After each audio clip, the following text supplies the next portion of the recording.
चलिए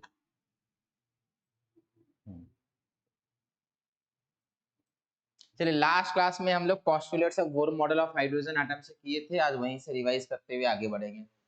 तो postulates of Bohr model में बोला था electron revolve around the nucleus in circular orbit. Rutherford ने बोला था सर्कुलर ऑर्बिट खाली बोला था, इन्होंने क्या ऐड किया, नील बोर ने परमिसिबल ऐड कर दिया, परमिसिबल ऐड कर दिया। फिर आगे इन्होंने बोला कि when electron revolves in permitted circular orbit they neither radiate nor absorb any energy. These permitted orbit were called stationary orbit. ये हम लोग को मालूम है, बोला था मैक्सवेल ने बोला था रेडिएट करेगा, ये बोलते नहीं करेगा। रीजन क्या समझाने लगे, ये बोले कि देखो ऐसा है कि ये जो है परमिटेड ऑर्बिट है और ये नॉट परमिटेड है, तो इसमें घूमेगा बड़ा मजे में घूमेगा, कोई प्रॉब्लम नहीं है, ना एब्जॉर्ब करेगा ना रेडिएट करेगा। रेड वाले में घूमेगा तो फिर एनर्जी रेडिएट करेगा और उसके बाद वो धीरे धीरे एनर्जी लूज कर करके रेडियस छोटा हो जाएगा, अल्टीमेटली इलेक्ट्रॉन जो है न्यूक्लियस में कोलाइड कर जाएगा। ये बात बोली थी। फिर आगे उन्होंने बोला था परमिटेड ऑर्बिट कौन है, तो परमिटेड ऑर्बिट वो वाले लोग हैं बेटा जिनका MVR is equal to NH/2π, angular momentum इसको बोले थे। लास्ट क्लास में एक छोटा सा बात मिस हो गया था बेटा, याद रखिएगा व्हेन एनी क्वांटिटी y, कोई भी quantity y, in general quantity y is integral multiple of anything else, is integral multiple of something, then this quantity y will be quantized, means it cannot take any value, it can take value such as h/2π, 2h/2π, 3h/2π, ये वाला value दे सकता है। ये MVR बेटा 1.5h/2π नहीं हो सकता है। सर आप बताए थे ये वाला कल, क्वांटाइज्ड बोले थे, नहीं बोले थे बेटा, मिस कर गए थे। एंगुलर मोमेंटम में नहीं बोले थे, उसमें बोले थे, प्लैंक्स क्वांटम में बोले थे। वहां खाली एंगुलर, यहाँ परमिटेड ऑर्बिट के सामने लिख लीजिएगा जहां एंगुलर मोमेंटम लिखे थे कि angular momentum of electron in Bohr's orbit, Niels Bohr के ऑर्बिट में,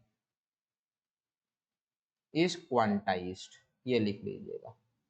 नहीं सर आप डायग्राम के साथ बताए थे ये वाला, नहीं एक्सप्लेन कर दिए थे, लिखाए नहीं थे कि क्वांटाइज्ड है, कि लिखवा भी दिए थे, नहीं लिखा सर क्वांटाइज नहीं लिखा है। हाँ वही बोला, एक्सप्लेन कर दिए थे, लिखाना भूल गए थे क्वांटाइज्ड। तो लिख लीजिएगा angular momentum of electron in Bohr's orbit is quantized.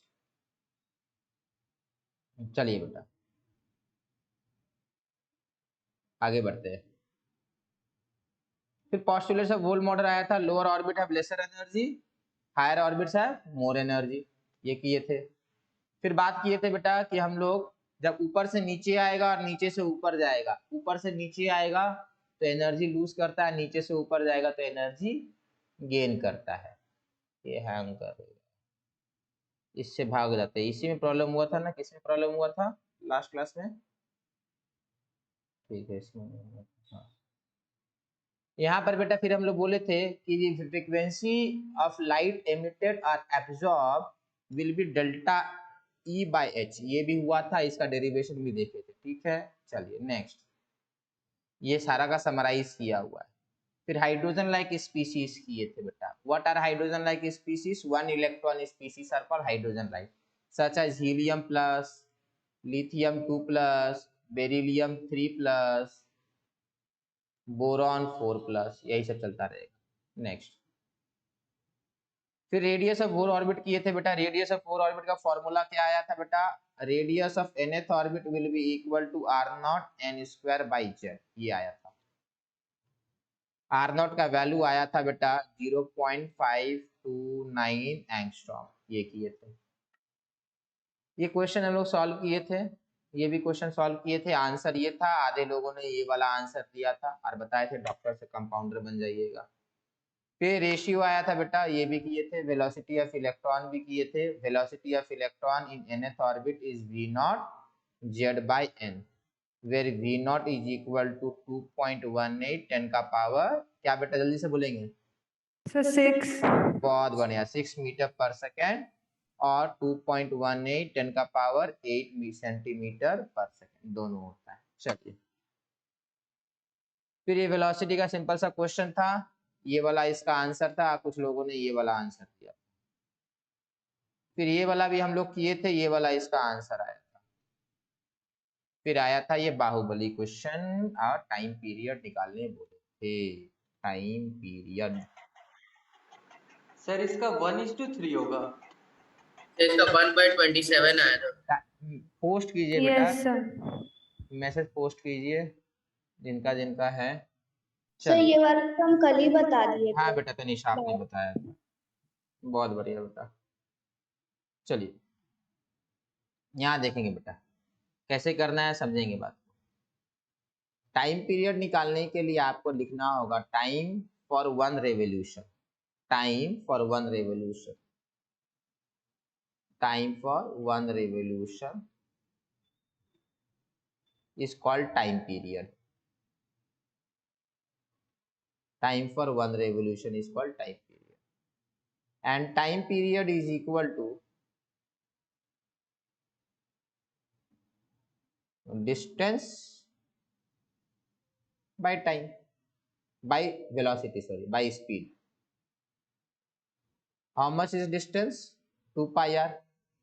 How much is speed? Velocity. नहीं बेटा, ये डिस्टेंस जितना है बेटा, ये 2 pi r है ना बेटा, 2 pi r divided by velocity, यही तो आंसर है। सबको समझ में आया बेटा? तो t is equal to 2 pi r। अब समझो यहाँ पे r लिख रहे हैं हम लोग और यहाँ पे v लिख रहे हैं। nth ऑर्बिट के लिए बेटा tn हो जाएगा। Time period of nth orbit will B tn, तो ये क्या हो जाएगा rn और ये क्या हो जाएगा vn। नहीं, so this tn is equal to 2 pi rn क्या है, r naught n square by z बेटा, नहीं r naught n square Yes, sir. By z। Velocity n कितना है बेटा? Sir v0 So V0 into Z by N. v naught z by n। तो time period क्या हो जाएगा, 2 pi r naught by v naught into N cube by Z square. देखिए आना चाहिए, आया? ये 2 पाई कांस्टेंट है, r कांस्टेंट है, v नॉट कांस्टेंट है, this will be a constant. इसको t नॉट मान ले, x भी मान, कोई भी कांस्टेंट k भी लिख सकते थे आप k भी लिखिएगा तो चलेगा, कोई प्रॉब्लम नहीं था। तो tn is equal to t naught n cube by Z square, simple, n cube by Z square. So यहां पर कब tn निकालना है, ये कौन सा tn है,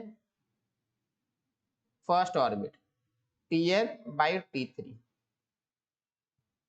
आप समझो बात को, tn आपका फर्स्ट ऑर्बिट, t3 आपका थर्ड ऑर्बिट। z कितना है, हाइड्रोजन एटम है, z1 होगा, कैंसल हो जाएगा, तो ये आएगा बेटा n1 cube by n3 cube, तो 1 का क्यूब बाय 3 का क्यूब, 1 बेटा 27, 1:27, आंसर होगा 1:27।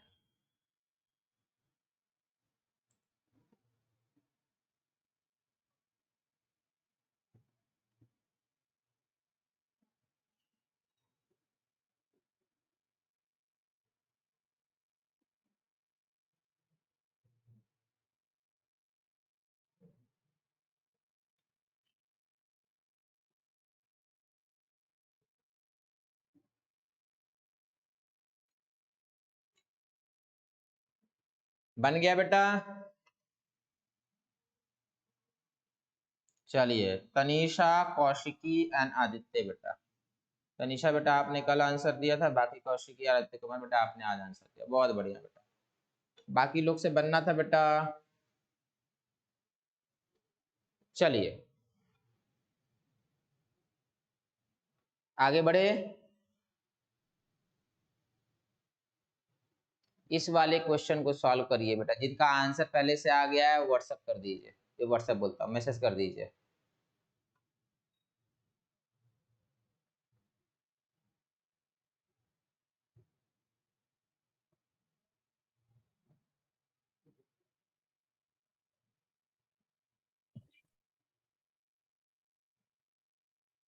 चलिए बेटा बनाएंगे। कौशिकी बेटा आपने आंसर भेज दिया। आदित्य सर ये बेटा, पहला पेज है सर, क्या बेटा? आज की क्लास में सर पहला पेज है क्या? हाँ, ये बेटा फर्स्ट पेज। ये था पहला पेज बेटा, आप बाहुबली मिस कर गए। ये सर लेट ज्वाइन पेज है सर। चलिए ये वाला कीजिए कम से कम।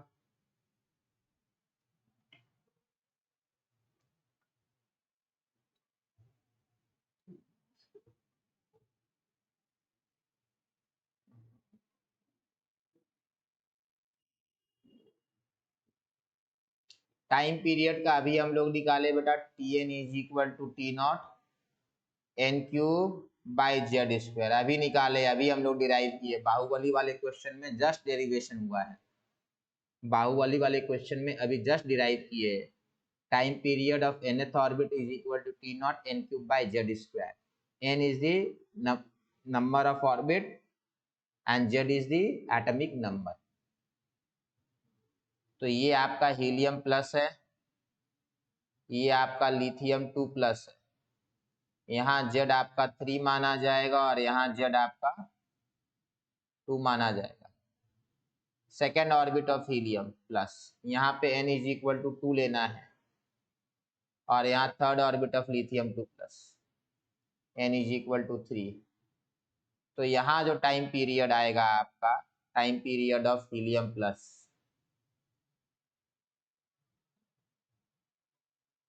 टी नॉट इंटू 2 का क्यूब बाई 2 स्क्वायर,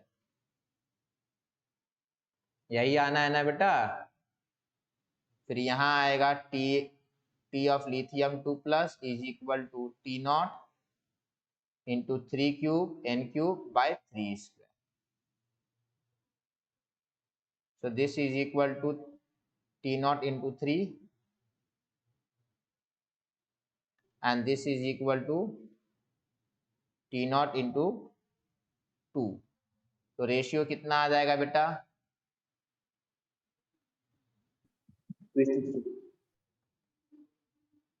2/3 आएगा।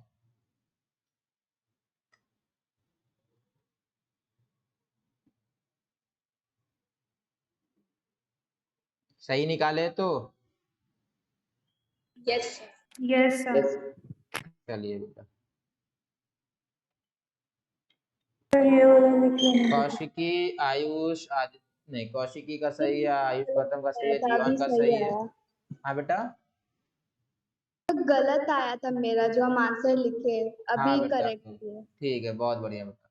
चलिए शेफाली बेटा आपका भी सही है, बहुत बढ़िया। चलिए आगे बढ़े। Yes, sir. चलिए अब थोड़ा डिफिकल्ट टॉपिक स्टार्ट हो रहा है बेटा, एनर्जी स्टार्ट करते हैं। Sir please page back page दिखाइए।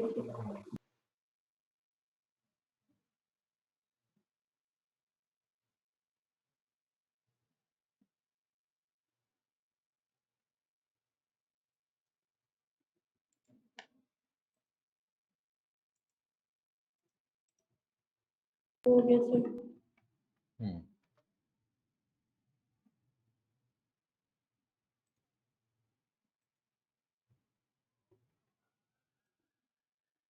हो गया बेटा? Yes sir. चलिए आगे बढ़ते हैं। टॉपिक देखो बेटा, potential energy of a body हम लोग को समझना है। ये एग्जाम में नहीं आएगा, बट हम लोग को एनर्जी ऑफ इलेक्ट्रॉन करना है। हम लोग को करना क्या है, हम लोग को एनर्जी ऑफ इलेक्ट्रॉन करना है। अब एनर्जी ऑफ इलेक्ट्रॉन को समझने के लिए हम लोग को पोटेंशियल एनर्जी को समझना होगा। आप लोग पोटेंशियल एनर्जी पहले से करते आए। तो देखो अपने पास बेटा ये एक संता है, इसका नाम है संता, और ये संता का घर हो गया, ये संता का घर, ठीक है। संता यहाँ पे एक फ्लोर में रहता होगा, पूरा अपार्टमेंट नहीं है, हो भी सकता है संता का, और ये संता का स्कूल है। आप समझो बात को, संता का पोटेंशियल एनर्जी यहाँ पर ग्राउंड पे, संता का पोटेंशियल एनर्जी यहाँ पर, और संता का पोटेंशियल एनर्जी स्कूल के छत पर। तीनों जगह पोटेंशियल एनर्जी डिफरेंट होगा। हम लोग को पता होता है पोटेंशियल एनर्जी का फॉर्मूला mgh, ये मालूम होता है, ठीक है। ये फॉर्मूला बेटा हमेशा यूज नहीं होगा। पोटेंशियल एनर्जी ऑफ इलेक्ट्रॉन निकालिएगा ना तो mgh आपको यूज नहीं करना है। पोटेंशियल एनर्जी ऑफ लेट से आप मून निकालिएगा तो mgh यूज नहीं होगा। पोटेंशियल एनर्जी ऑफ सैटेलाइट निकालने जाइएगा तो mgh यूज नहीं होगा। यहाँ पे अर्थ पे यूज कर सकते हैं। हम लोग को पता है बेटा कि अगर पोटेंशियल एनर्जी हम लोग यहाँ पर निकालने जाएंगे, यहाँ निकालने जाएंगे और यहाँ निकालने जाएंगे, ये 2 है, ये 1 है और ये 3 है।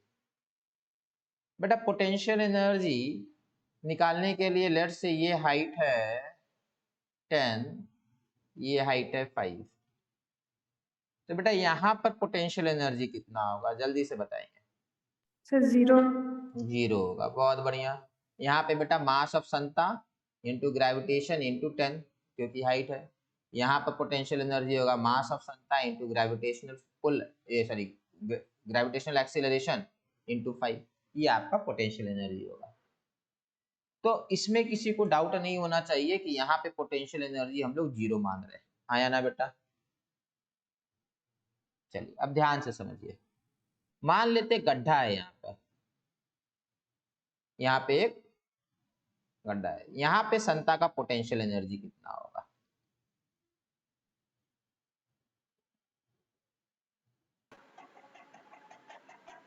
सर 0।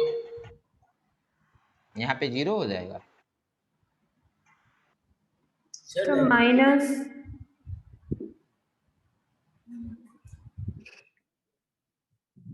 सर हाइट तो 0 का 0 ही रह जाएगा ना।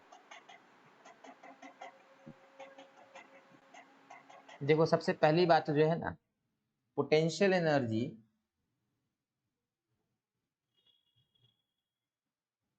यहाँ पर 0 हो भी सकता है, नहीं भी हो सकता है, समझो बात को।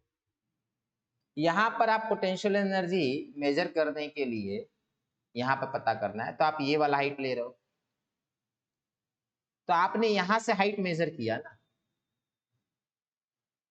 आप समझो बात को, अगर आप अपना ग्राउंड को ये मान लोगे, अपना ग्राउंड को ये मान लोगे, तो यहाँ पर पोटेंशियल एनर्जी कितना हो जाएगा? ये वाला हाइट होगा कि नहीं होगा? Yes sir. तो समझो बात को, यस सर। जब आप यहाँ से कैलकुलेट करोगे तो पोटेंशियल एनर्जी ये वाला हाइट होगा, जब यहाँ से करोगे तो ये वाला हाइट होगा। तो याद रखना है, potential energy is measured relative to some place, किसी प्लेस के रिलेशन में होता है। पोटेंशियल एनर्जी ऐसे ही कैलकुलेट नहीं कर लीजिएगा, पोटेंशियल एनर्जी कैलकुलेट करते किसी के रिलेटिव में। फॉर एग्जाम्पल यहाँ पर पोटेंशियल एनर्जी ये वाला हाइट h2 है, mgh2 in relative to ground, relative to ground, और ये वाला अगर h3 हो जाएगा तो ये mgh3 हो जाएगा रिलेटिव टू दिस पॉइंट, ठीक है। पोटेंशियल एनर्जी रिलेटिव है बेटा, याद रखिएगा ये बात, पोटेंशियल एनर्जी रिलेटिव है। अब समझो बात, हम लोग नॉर्मल रिलेशन में ग्राउंड सरफेस यूज करते हैं, नॉर्मल रिलेशन में हम लोग ग्राउंड यूज करते हैं रिलेटिव टू ग्राउंड, बट बेटा एक्चुअल में पोटेंशियल एनर्जी इन्फिनिटी से मेजर होता है। Potential energy is measured relative to infinity, इसमें किसी को डाउट? सर ये इन्फिनिटी, इन्फिनिटी बेटा ये अर्थ है, तो यहाँ पे इनफाइनाइट डिस्टेंस होगा, इस पॉइंट के रिलेटिव से मेजर होगा। Okay, sir. Potential energy measure करने के लिए आपको एक रिलेटिव पॉइंट चाहिए। आप बोलेंगे सर ग्राउंड क्यों नहीं ले रहे? बेटा आपका डेफिनेशन ग्राउंड का अलग हो जाएगा, मेरा डेफिनेशन ग्राउंड का अलग हो जाएगा। जो वहां पे बैठा रहेगा ना हिमालय वगैरह पे, उसका ग्राउंड का डेफिनेशन अलग हो जाएगा। उसका ग्राउंड जो है सी लेवल पे है, वो उसका जो ग्राउंड है बेटा वो 100 मीटर ऊंचा होगा बेटा हमारे ग्राउंड लेवल से, क्योंकि वो माउंटेन में बसा हुआ है। तो इसीलिए ग्राउंड लेवल नहीं है, इन्फिनिटी। बाय डेफिनेशन फिजिक्स में इन्फिनिटी ले लिया गया है, तो उसके बाद किसी ने क्वेश्चन नहीं किया, सबने इन्फिनिटी मान लिया। इनफैक्ट पोटेंशियल एनर्जी का डेफिनेशन में इन्फिनिटी आता है, डेफिनेशन के अंदर इन्फिनिटी टर्म यूज किया गया है। अब क्या डेफिनेशन है सुन लीजिए। पोटेंशियल एनर्जी का होता है वर्क डन, लिखना नहीं है, work done to bring a body, इसका पोटेंशियल एनर्जी यहाँ पर कितना होगा, यहाँ पर it will be work done to bring this from infinity to this point, the amount of work done to bring a body from infinity to the given point। लिखना नहीं है, खाली समझना है कि इन्फिनिटी के रेफरेंस में होता है। आप समझेंगे बात को, ये आप अब लिखेंगे potential energy of like charges, ये आपको लिखना है potential energy of like charges आपको लिखना है। लाइक चार्जेस मतलब क्या होता है, दोनों पॉजिटिव या दोनों नेगेटिव। तो ध्यान से समझिएगा, potential energy of like charge अगर इनफाइनाइट डिस्टेंस है, डिस्टेंस इज इन्फिनिटी, तो पोटेंशियल एनर्जी जीरो आएगा। इनफाइनाइट डिस्टेंस पे पोटेंशियल एनर्जी जीरो होगा लाइक चार्जेस का। कैसे होगा? इलेक्ट्रोस्टैटिक्स नाम का चैप्टर है क्लास 12 में, उससे हो जाएगा बेटा। ठीक है, potential energy at infinity is zero. क्यों बेटा? क्या बोले? Potential energy is energy required to move an object from infinity to कहाँ बेटा? The reference So to to a given point. Point. तो बेटा Yes. यहाँ पे पोटेंशियल एनर्जी एट इन्फिनिटी क्या होगा? Amount of work done to bring this charge from infinity to कहाँ बेटा? to infinity. इन्फिनिटी। मतलब जहां का है वहीं रख देना है, तो मतलब कितना हो जाएगा? जीरो। So 0. जीरो हो जाएगा। समझ में आया? उस इलेक्ट्रॉन को, इस चार्ज को अगर आप इन्फिनिटी से इन्फिनिटी पे ले जाएंगे तो कोई वर्क नहीं किया। अब समझो बात को, ये यहाँ है और ये यहाँ पर, और ये डिस्टेंस है, मान लेते डिस्टेंस x है। तो यहाँ पर बेटा potential energy will be more than zero, बस इतना याद रखना है, potential energy will be more than zero. ये काम का है, बस वैल्यू कितना है वो नहीं जानना हम लोग को। एक बार फिर से बोल दीजिए। क्या बेटा? सर सेकंड वाला एक बार फिर से बोल दीजिए। मान लेते ये दोनों डिस्टेंस बेटा x है, मतलब नॉट इन्फिनिटी, 100 मीटर है, 200 मीटर है। इस केस में पोटेंशियल एनर्जी पॉजिटिव होगा। क्यों बेटा? इन्फिनिटी से यहां पर लेकर आइएगा। क्या बोले? Potential energy is amount of energy required to bring an object from infinity to given point. मैं अगर बोलूंगा मेरे छत पे पोटेंशियल एनर्जी कितना है किसी ऑब्जेक्ट का, तो बोलेंगे उसको इन्फिनिटी से छत पे लाने में कितना काम करना पड़ा, कितना वर्क डन है, वही होगा पोटेंशियल एनर्जी उसका। तो बेटा इसको यहाँ से यहाँ लाएंगे तो काम करना होगा ना। क्यों? क्योंकि ये क्या कर रहा होगा, आपस में रिपेल कर रहा होगा, तो पुल करके लाना होगा ना, ऐसे थोड़ी ना आएगा बेटा, उसको पकड़ के लाना होगा ना, उसको पकड़ के लाना होगा, अपने आप नहीं आएगा, खुद से चलकर नहीं आएगा, उसको पुल करके लाना होगा। तो आपको काम करना पड़ेगा, आपका वर्क डन होगा, एनर्जी स्पेंड होगा आपका, आप थक जाएंगे। तो पोटेंशियल एनर्जी पॉजिटिव आ गया उसका। Yes, sir. आप देखो दो नेगेटिव चार्ज ले लेंगे, दोनों के बीच में बेटा इनफाइनाइट डिस्टेंस, जल्दी से बताएंगे कितना आएगा? Sir, zero. So 0 potential. बहुत बढ़िया। Distance is equal to infinity, potential energy is equal to zero. यहाँ पे दो चार्ज है बेटा, दोनों माइनस है, यहाँ So पे greater than 0. बहुत बढ़िया। डिस्टेंस x है, पोटेंशियल एनर्जी कितना आएगा बेटा? यहाँ Greater से than यहाँ zero. लेके आना है So greater than greater zero. Than zero. बहुत सुंदर बेटा, बहुत बहुत बढ़िया। चलिए आप लोग समझ रहे हैं, कॉन्सेप्ट आप लोग को क्लियर हो रहा है। जितना पढ़ा रहे बेटा बहुत है, इतना ही कर लीजिएगा। आपको बता दे रहे अब तक का जितना भी मैं 9 ईयर से पढ़ा रहा हूँ, जितना डिटेल में मैं इस साल पढ़ा रहा हूँ, इतना डिटेल में मैंने आज तक पिछले 9 ईयर्स में नहीं पढ़ाया। सिर्फ फर्स्ट ईयर में इतना डिटेल पढ़ाया था, उसके बाद कभी इतना डिटेलिंग नहीं पढ़ाया हूँ। चलिए नेक्स्ट अब देखेंगे potential energy of opposite charges. Charge अगर अपोजिट है मतलब एक प्लस एक माइनस है। चलिए बेटा सोच के बताएंगे क्या होगा यहाँ पोटेंशियल एनर्जी। अच्छा पिछला वाला आप लोग बनाए ना बेटा, कॉपी में लिखे तो? Yes, Yes, sir. sir. Yes, sir. हाँ कॉपी में जैसा मैंने बनाया वैसे सर ही कर देते। ये से हाँ चलिए या डायग्राम भी बनाना पड़ेगा। बहुत बढ़िया। चलिए डायग्राम भी बनाएंगे तो जल्दी रहता है, डायग्राम से रिवीजन बहुत जल्दी होता है बेटा। ठीक है चलिए कोई बात नहीं। यहाँ पे पोटेंशियल एनर्जी कितना होगा बेटा, जल्दी से सोच के। सर यहाँ पे भी 0. 0. बहुत बढ़िया बेटा, इन्फिनिटी से इन्फिनिटी रख देना है। इन्फिनिटी पे उठाइए वहीं रख दीजिए, कोई वर्क डन नहीं है। इन्फिनिटी से इन्फिनिटी पे रख देना, कोई वर्क डन नहीं। पोटेंशियल एनर्जी हमेशा बेटा इन्फिनिटी पे 0 होगा किसी भी बॉडी का, ऑपोजिट चार्जेस हो या नहीं हो। सर ऑपोजिट से अट्रैक्ट करेगा तो वहाँ वर्क डन करना पड़ेगा। आप सोचिए आपने इन्फिनिटी से उठा के इन्फिनिटी पे रख दिया तो आपने कुछ वर्क डन किया? No sir. नहीं तो 0। अब सोचिए यहाँ पर ये x है and this is not infinity, यहाँ पोटेंशियल एनर्जी क्या होगा?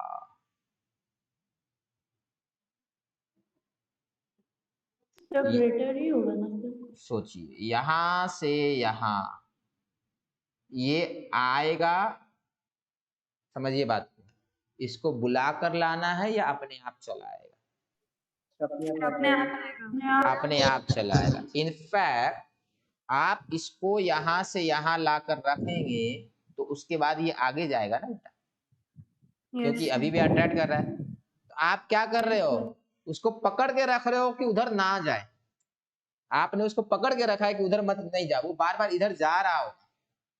एक तो यहां से यहां तक अपने आप आया और इधर जा रहा होगा, तो मतलब आप वर्क नहीं कर रहे होंगे, इनफैक्ट वो आपको एनर्जी दे रहा होगा। ये अपने आप चलाएगा ना बेटा।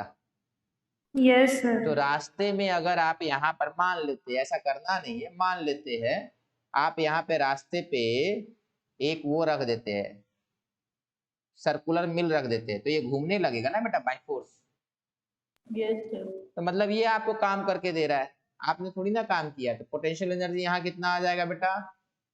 0. नहीं बेटा, Less So than. 1. Less than 0, negative. आपने काम नहीं किया, उसने उल्टा काम करके आपको दिया। Okay sir. यू हम लोग बेटा उससे काम करवा लेंगे उल्टा। This will give us energy, हम लोग एनर्जी स्पेंड नहीं किए, उसने एनर्जी हम लोग को दिया, इसलिए यहाँ नेगेटिव हो जाएगा पोटेंशियल एनर्जी। आप समझिए ना, ऊपर से कोई बेटा अगर कुछ गिर रहा होता है, पानी गिर रहा होता है, तो पानी गिरा ऊपर से नीचे आया तो हमने कुछ काम करवाया ना बेटा उससे। ठीक है, हमेशा याद रखिएगा, अगर अट्रैक्ट कर रहा होगा बेटा, अट्रैक्शन वाला बॉडी जो होता है उसका पोटेंशियल एनर्जी नेगेटिव हो जाता है, रिपल्शन रहेगा तो पॉजिटिव हो जाएगा। यहाँ पे देखो पहले रिपल्शन था ना बेटा, यहाँ पर क्या है, दोनों जगह रिपल्शन है, यहाँ पर क्या है, अट्रैक्शन है। तो अट्रैक्टिंग बॉडी का पोटेंशियल एनर्जी पास में आने से नेगेटिव हो जाता है, इंफिनिटी पे 0 होगा। चलिए लिख लेंगे, two attracting body, two attracting body कोई भी हो सकता है, दो प्लैनेट हो सकता है, दो अपोजिट चार्ज हो सकता है। Two attracting body have negative potential energy at distance less than infinity, distance less than infinity. ये हमेशा याद रखिएगा। at distance less than infinity. Two attracting body has negative potential energy at distance less than infinity. दो attracting body का distance less than infinity पे negative potential energy होगा। Clear बेटा सबको? Yes sir. चलिए ये अब आपको ध्यान रखना है, ठीक है, अट्रैक्टिंग बॉडी का। चलिए आप समझेंगे, टॉपिक लिखेंगे relationship between potential and kinetic energy in atom. In atom, in atom.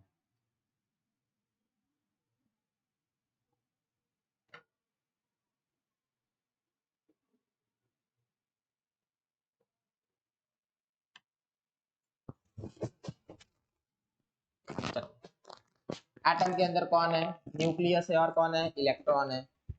Atom के अंदर न्यूक्लियस रहता है और इलेक्ट्रॉन रहता है। मान लेते ये न्यूक्लियस है, this is our nucleus, and ये कौन है अपना? ये अपना इलेक्ट्रॉन है। तो इनके बीच में पोटेंशियल एनर्जी होगा। बहुत बढ़िया, इनके बीच में पोटेंशियल एनर्जी होगा, and this potential energy will be what? This potential energy will be less than 0। Negative और लेस देन 0। बहुत बढ़िया, इसमें बेटा कोई डाउट नहीं रहना चाहिए। आप सोचेंगे कैसे हो रहा, नहीं हो रहा। बेटा मैंने जो आपको समझाया ना सिंपल वे, उतना ही समझिए, ज़्यादा डिटेल में नहीं जाना है। डिटेल में जाएंगे तो कुछ नहीं समझ में आएगा। मैं आपको पोटेंशियल एनर्जी का फॉर्मूला बताऊंगा, देखते नहीं समझ में आएगा। ये होता है पोटेंशियल एनर्जी का formula.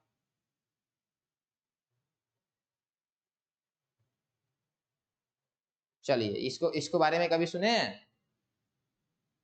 No sir. Epsilon naught. हाँ, एप्सिलॉन नॉट, बहुत बढ़िया। क्या कहते हैं इसको? नाम है एप्सिलॉन नॉट, वो तो अल्फा बीटा गामा है। What is this known as? This is called relative permittivity of space. वो तो अल्फा बीटा गामा बेटा उसको सिंबल हो गया ना। What is this con? Relative permittivity of space. नहीं पता ना, इसीलिए हम बता रहे, दिमाग नहीं लगाने जाना है। सिर्फ इतना देख लीजिए, यहाँ माइनस होता है, ठीक है, माइनस होता है। सर नेम एक और बार बताइए। हाँ बेटा, जो नाम बोले सर। अरे वो छोड़ दीजिए, अब लिखना थोड़ी ना, आपको बता रहे कि आप लोगों को समझ में नहीं आएगा। चलिए यहाँ देखेंगे 3। हाँ, ये इलेक्ट्रॉन का पोटेंशियल एनर्जी बेटा नेगेटिव है, इसमें किसी को डाउट नहीं होना चाहिए। Potential energy of electron, potential energy of electron inside atom is negative.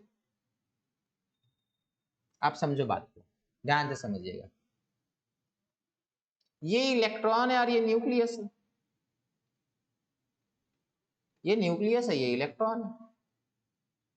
तो एटम के अंदर, हाँ बेटा, सर थोड़ा रिपीट कर दीजिए ना, मतलब पोटेंशियल एनर्जी का फॉर्मूला से मैं डिस्कनेक्ट हो गया। पोटेंशियल एनर्जी का फॉर्मूला नहीं करना है बेटा, मैं ओके सर, आपको ठीक है। समझा रहा हूँ कि पोटेंशियल एनर्जी का फॉर्मूला आप लोग को समझ में भी नहीं आएगा, क्योंकि हम लोग के सिलेबस में है ही नहीं, अभी दिमाग ही नहीं लगाना। चलिए यहाँ सुनेंगे। ये इलेक्ट्रॉन है और ये प्रोटॉन है या न्यूक्लियस है, इनके बीच पोटेंशियल एनर्जी जो है नेगेटिव है। अब मुझे ये बताइए, इस एटम के अंदर ये इलेक्ट्रॉन इधर अट्रैक्ट हो रहा है, बट ये अट्रैक्शन के बाद भी बेटा ये डिस्टेंस मेंटेन है। ये डिस्टेंस कम भी नहीं हो रहा, ज्यादा भी नहीं हो रहा। क्यों नहीं हो रहा बेटा? बिल्कुल सही है, क्योंकि ये इलेक्ट्रॉन बेटा स्टेशनरी है या मूविंग है बेटा? मूविंग है। हम लोग को मालूम है ये इलेक्ट्रॉन जो है गोल गोल सर्कल में घूम रहा है, यस। ये तो पता ही हम लोग को। तो अब देखो, अभी अभी हम लोगों ने बोला पोटेंशियल एनर्जी है कि नहीं है बेटा? पोटेंशियल एनर्जी है, एंड पोटेंशियल एनर्जी क्या है आपका? नेगेटिव है। नेगेटिव। और काइनेटिक एनर्जी है कि नहीं है? Yes sir. Half mv square kinetic energy भी है। काइनेटिक एनर्जी क्या होगा? पॉजिटिव होगा, याद रखिएगा। तो मतलब पोटेंशियल एनर्जी भी है इलेक्ट्रॉन का एटम के अंदर और काइनेटिक एनर्जी भी है, सिंपल एज Yes. दैट। अब ध्यान से समझिएगा, पोटेंशियल एनर्जी is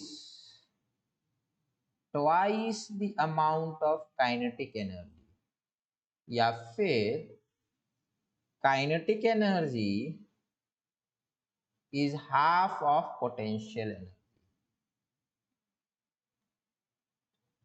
अब समझो बात को, पोटेंशियल एनर्जी का क्या होगा, नेगेटिव होगा, काइनेटिक एनर्जी क्या होगा, पॉजिटिव होगा। तो फॉर्मूला में यहां पर क्या आना चाहिए, माइनस। माइनस। सही है बेटा, है फॉर्मूला में माइनस आना चाहिए, -p/2 होता है। अब बोलेंगे सर ये कहाँ से आया, अरे ये कहीं से नहीं आया, मैंने बता दिया है, आपको ध्यान रखना है। कहाँ से आया, क्लास 12 में प्रवीण से जब कराएंगे इलेक्ट्रोस्टैटिक्स सब मालूम चल जाएगा।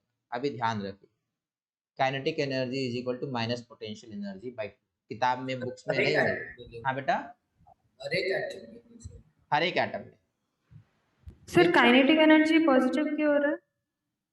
बेटा काइनेटिक एनर्जी हमेशा पॉजिटिव होता है, क्योंकि काइनेटिक एनर्जी का फॉर्मूला ही हाफ एम वी स्क्वायर है ना बेटा, हाफ एम वी स्क्वायर। ये तो पॉजिटिव है, मास हमेशा पॉजिटिव, नेगेटिव मास एग्जिस्ट नहीं करता है। Okay sir, okay sir. तो चलिए बेटा, ये यही सिर्फ नहीं होता है, ये अर्थ और सन में भी है। इनफैक्ट ग्रेविटेशन में भी आप लोग करेंगे, मैं तो बोलना भूल गया था, ये आप ग्रेविटेशन में भी ये होगा। True for sun and earth also, sun and earth also. Sun का और अर्थ का पोटेंशियल एनर्जी है, काइनेटिक एनर्जी भी ऐसा ही है। Kinetic energy of earth is minus potential energy of earth by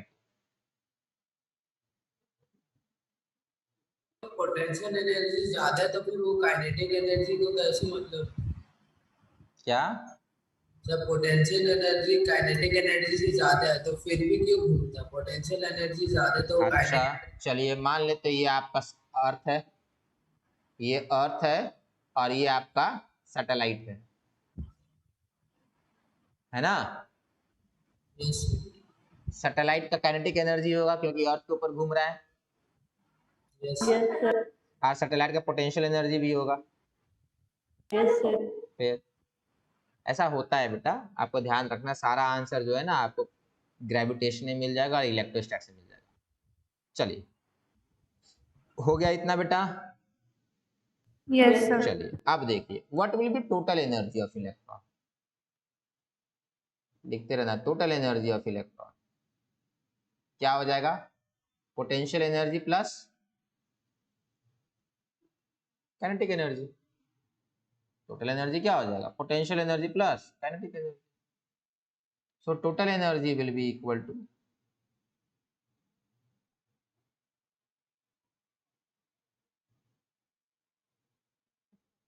क्या बेटा, -2ke प्लस ke। कैसे आया, since Potential energy is equals to minus. हाँ, since potential energy is equal to -2ke, करके देखिएगा यही आएगा, implies that this is equal to -k, total energy is equal to -k। Sir यहाँ पे तो काइनेटिक एनर्जी नेगेटिव हो गया। अरे काइनेटिक एनर्जी कहाँ नेगेटिव हुआ, टोटल एनर्जी नेगेटिव हुआ है ना। यस काइनेटिक एनर्जी कहाँ से negative, total energy is negative. Kinetic energy negative हो जाएगा तो टोटल एनर्जी पॉजिटिव हो जाएगा, बट काइनेटिक एनर्जी कभी नेगेटिव नहीं होता है।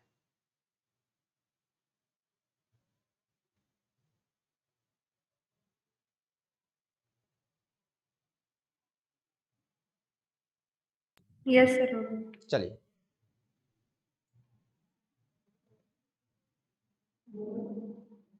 आप समझिए बेटा, ये इलेक्ट्रॉन अगर इंफिनिटी पे चला गया, एकदम इंफिनिटी, तो पोटेंशियल एनर्जी कितना, zero. Zero. Zero. Potential energy zero. Kinetic energy कितना हो जाएगा,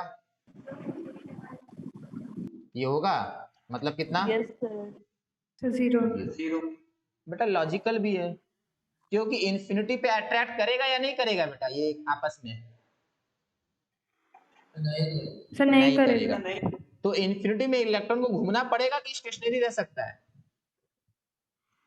सर स्टेशनरी रह सकता है। Stationary बस। है तो sir.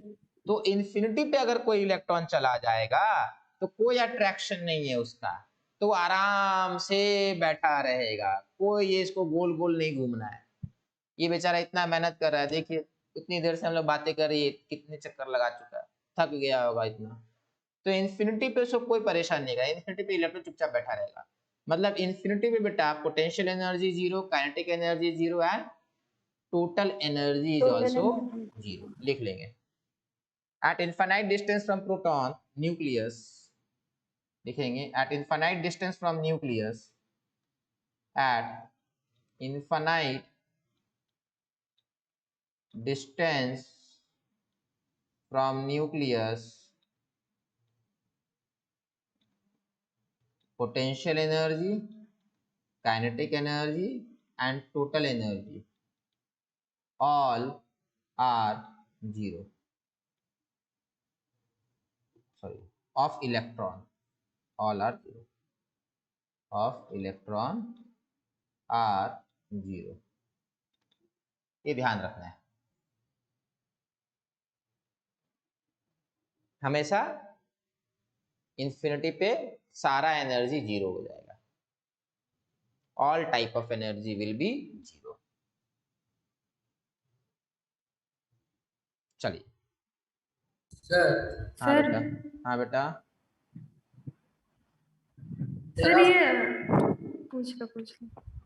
सर आप बोले थे ना कि सर इलेक्ट्रॉन को अगर हम लोग थोड़ा सा भी बाहर निकालेंगे तो उसके लिए डिस्टेंस इन्फिनिटी हो जाएगा, डिस्टेंस, इन्फिनिटी हो जाएगा न्यूक्लियस के साथ। हाँ हाँ हाँ सर तो फिर जैसे ही फोटो इलेक्ट्रिक इफेक्ट होता है सर, तो उसके जो एनर्जी बस मिलता है तो वो वहां पे बैठे रहता है इलेक्ट्रॉन बाहर में। कहाँ पर बेटा? सर अगर हम लोग एकदम थ्रेशोल्ड फ्रीक्वेंसी जितना हाँ एनर्जी, वो सरफेस पे रहेगा बेटा, वो सरफेस पे बैठा रहेगा। ठीक है चलिए। सर हाँ बेटा बोलिए। सर वो इलेक्ट्रॉन शेल में घूम रहा है सर, इसीलिए न्यूक्लियस उसे अट्रैक्ट करके कोलैप्स नहीं कर रहा है ना सर इलेक्ट्रॉन? हाँ बेटा, नहीं नहीं नहीं नहीं, ये घूम रहा है तो बाहर कौन है? सेंट्रीफ्यूगल फोर्स है। अंदर कौन है बेटा? ग्रेविटी। नहीं नहीं, अट्रैक्टिव फोर्स है, इलेक्ट्रोस्टैटिक अट्रैक्टिव फोर्स है। यस तो फोर्स कैंसल करके बैलेंस कर जाएगा। अगर ये रुक जाएगा तो सीधा अंदर आना पड़ेगा इसको। मान लीजिए Okay, कोई sir. जाके ना अर्थ को पकड़ लेता है, अर्थ को जाके रोक लेता है कोई, तो अर्थ क्या होगा? सन के पास चला जाएगा। यस या किसी को मान लेते हैं मून को लेकर आना है अर्थ पे, एक था ना अभी एक सीरीज था ना उसमें दिखाया था कि मून को तोड़ कर ले आया था, ठीक है। तो अगर मून को आपको किसी को अपने दोस्त वगैरह के लिए मून को अगर अर्थ पे लेके आना ना, तो मून को जाके रोकना होगा, जाके हाथ दे के रोक दीजिएगा, उसका वेलोसिटी कम होगा, अर्थ के पास आ जाएगा। पकड़ कर नहीं लाना था, बस खाली रोक देने से आ जाएगा। यस ठीक है, सैटेलाइट वगैरह के साथ भी यही होता है। सैटेलाइट अगर आप जाके रोक दीजिएगा ना, वो नीचे आ जाएगा। धीरे धीरे सैटेलाइट का जो एनर्जी है ना वो खत्म हो जाता है। क्यों खत्म हो जाता है समझिएगा बात को। जब मून घूम रहा है ना बेटा, तो वैक्यूम में घूम रहा है, पर सैटेलाइट जो स्पेस में आपको बोलता है ना घूमता है, एक्चुअली सैटेलाइट स्पेस में नहीं घूमता है। ये आपका अर्थ है और यहाँ तक आपका एटमॉस्फेयर होता है, यहाँ तक आपका एटमॉस्फेयर होता है। सैटेलाइट यहाँ कहीं घूमता है, सैटेलाइट यहाँ कहीं घूमता है। तो यहाँ पे बहुत थिन एयर है, बहुत थिन एयर है, बहुत थिन। तो फ्रिक्शन कितना है बेटा? लो फ्रिक्शन, नेग्लिजिबल। बट 1 साल 2 साल 3 साल के बाद ये क्या हो जाएगा बेटा? सर स्लो हो जाएगा। तो होता क्या है, स्लो होने के बाद इसको थोड़ा सा एनर्जी देते हैं। एनर्जी कैसे देते हैं बेटा? इसके अंदर देखिएगा एक लिक्विड होता है, लिक्विड भरा रहता है, यहाँ से सिग्नल जाता है, लिक्विड थोड़ा सा फायर करता है पीछे, तो ये हल्का आगे स्पीड बढ़ जाता है। सर लिक्विड खत्म हो गया तब तो नीचे आ जाएगा। हाँ, लिक्विड खत्म हो गया तो गया बा काम से। यही होता है 7 साल 8 साल के बाद लिक्विड खत्म हो जाता है अंदर। सर तो फिर वो स्पेस में ही रहता है? नहीं, धीरे धीरे धीरे धीरे धीरे धीरे धीरे धीरे धीरे धीरे धीरे करके नीचे आ जाएगा। तो फिर सोलर पैनल Atmosphere में burn हो जाता है। और एटमॉस्फेयर में घुसने के बाद बर्न करने लगता है। हाँ बेटा बोलेंगे, और कोई कुछ बोला था? सर सोलर पैनल लगा के एनर्जी नहीं ले सकते? बेटा बात को समझिएगा, ध्यान से समझिएगा। आप अगर सोलर पैनल से इलेक्ट्रिसिटी बना लिए, इलेक्ट्रिसिटी से आप क्या कीजिएगा? मोटर घुमाएंगे ना बेटा। आप सोचिए, मोटर घुमाकर बेटा आपको स्पेस में कैसे ट्रेवल कीजिएगा?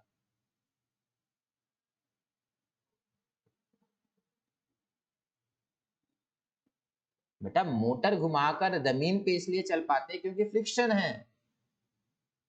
मान Yes, लीजिए sir. कार को हवा में उठा देंगे तो चक्का घूमेगा तो कार आगे बढ़ेगा?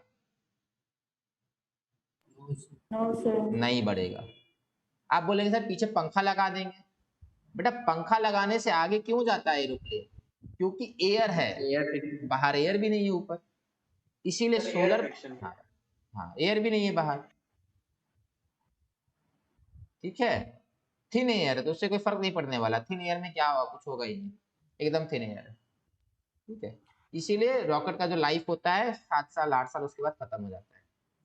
सॉरी सर सैटेलाइट उस का। पिक्चर का नाम क्या बेटा? सर उस पिक्चर का नाम, सर उस जो पिक्चर है बोले उसका नाम डेस्पेसिबल मी है सर। कौन सा पिक्चर बेटा? सर जिसमें चांद आ जाता है धरती पे। अरे नहीं, वो तो ठीक है, एक टीवी सीरीज है, ठीक है। उसमें क्या किया ना, जाके चांद को उठा के ले आया। अरे जो सास बहू वाला सीरियल नहीं होता है, तो वो बहुत ज्यादा मतलब वायरल हुआ था बीच में। वो गया चांद को, कार लेकर गया, वो पहाड़ से कार को मतलब जंप करा दिया, चांद पे पहुंच गया, चांद को लेकर आ गया। ऐसे थोड़ी ना हो। चलिए यहाँ देखेंगे आप। अब लिखेंगे बेटा energy of electron in orbit. Energy of electron in orbit. अरे आप जब भी बात करेंगे एनर्जी की बेटा, तो मान के चलेंगे मैं टोटल एनर्जी की बात कर रहा हूँ। जब भी क्वेश्चन में भी एनर्जी की बात होगी, टोटल एनर्जी की बात होगी। अगर आपको पोटेंशियल या काइनेटिक पूछेगा तो बता देगा, सिर्फ एनर्जी बोलेगा तो आप मान के चलेंगे टोटल की बात हो रही है। Now energy of electron in nth orbit is nothing but minus 13.6 z square by n square electron volt per atom. ये फॉर्मूला है। सारा डेरिवेशन करेंगे बेटा, पर आगे फॉर्मूला करते हैं, ठीक है। एक बार डेरिवेशन सबका हो जाएगा एक बार, ठीक है। चलो, तो energy of electron in nth orbit is minus 13.6 z square by n square electron volt per atom. मतलब एक इलेक्ट्रॉन का एक एटम में ये रहेगा, ठीक है। अब बोलेंगे सर 2 इलेक्ट्रॉन का, अरे 2 इलेक्ट्रॉन एक के अंदर तो होगा ही नहीं। क्यों? नील बोर का फॉर्मूला कहाँ वैलिड है बेटा? ये जितना भी फॉर्मूला लिखा रहे कहाँ वैलिड है? This formula is valid only for sir hydrogen sir hydrogen like species. हाँ, 1 इलेक्ट्रॉन स्पीशीज, जिसके पास 1 इलेक्ट्रॉन है। तो 2 इलेक्ट्रॉन की बात ही नहीं है, पर एटम मतलब एक ही इलेक्ट्रॉन है। अब देखो ये इलेक्ट्रॉन वोल्ट है बेटा, हम लोग पहले भी कर चुके हैं बेटा। इलेक्ट्रॉन वोल्ट से एक बार हम लोग की मुलाकात हो चुका है। 1 इलेक्ट्रॉन वोल्ट इज 1.6 10 का पावर माइनस क्या बेटा? 19 जूल। तो I can have this energy in joule as well. Minus 13.6 रहेगा, उसको हम लोग 1.6 से मल्टीप्लाई करेंगे। देखिए ये नंबर जो आने वाला है वो हम लोग के पास पहले भी एक बार आ चुका है। मल्टीप्लाई करके देखिए,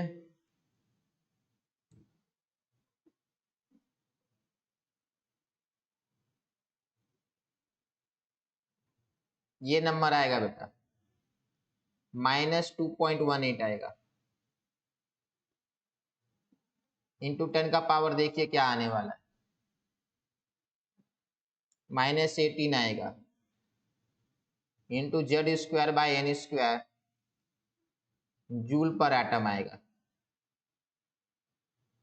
ये आएगा बेटा।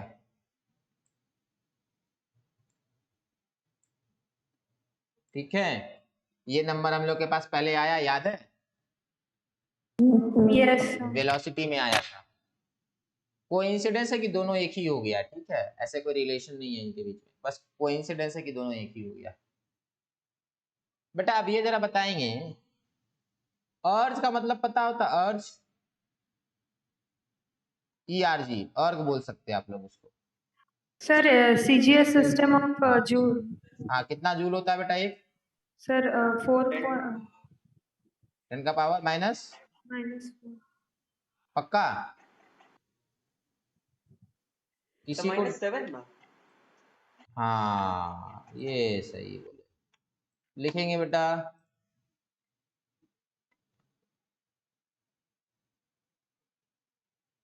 चलिए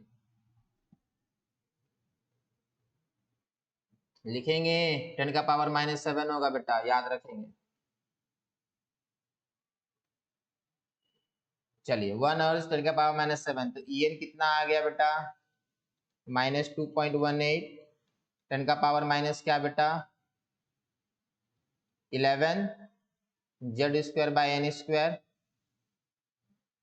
अर्ज पर एटम। ये सारा वैल्यू लिख लीजिए। पूछ क्या लेता? क्वेश्चंस न्यूमेरिकल आता था, वहां कैलकुलेट करना पड़ जाता है। तो ये इलेक्ट्रॉन का अलग अलग लेवल पे अलग अलग वैल्यू निकालने के लिए है। हम लोग सारा यूनिट में देख लिए, अभी खत्म नहीं हुआ है। अभी सोचिए कितने एटम के लिए बेटा? एक एटम के लिए है। This is value for 1 atom. मिटा दे इसको बेटा। Yes sir. चलो सर आप समझिए, यही काम आपको करना है, बट ये काम आपको 1 मोल के लिए करना है, 1 मोल के लिए। तो देखो बात को, अगर मैं इसको लिखूं EN is equal to -13.6 Z² / N², electron volt per atom था बेटा, ये एक एटम के लिए था। अगर मैं इसको Na से मल्टीप्लाई कर दूं, इसको Na से मल्टीप्लाई कर दूं, 6.02 10 का पावर 23 से मल्टीप्लाई कर दूं, तो ये क्या हो जाएगा? इलेक्ट्रॉन वोल्ट फॉर 1 मोल हो जाएगा। हाँ या ना बेटा? Yes sir. हाँ चलिए सर। ये हो जाएगा। चलिए इसको लिख लीजिए, बस यही लास्ट। सर हाँ बेटा, सर 1 हर्ट्ज 10 टू -7 जूल, तो वहां पे 10 टू -25 हर्ट्ज एटम होगा। अब जूल को अर्ज में कन्वर्ट किए थे। अरे जूल को अर्ज में कन्वर्ट किए थे ना, तो नंबर छोटा होगा ना बेटा। देखिए अगर दिक्कत है तो चेंज कर देंगे, क्या दिक्कत? पर मेरे हिसाब से सही है बेटा।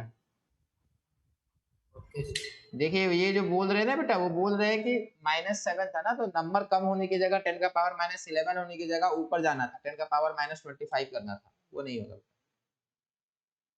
चलिए इसको मल्टीप्लाई करना है, 2.18 को 6.02 से, इसको मल्टीप्लाई कीजिए और इसका वैल्यू को ध्यान रखिए, बस और कुछ नहीं करना है।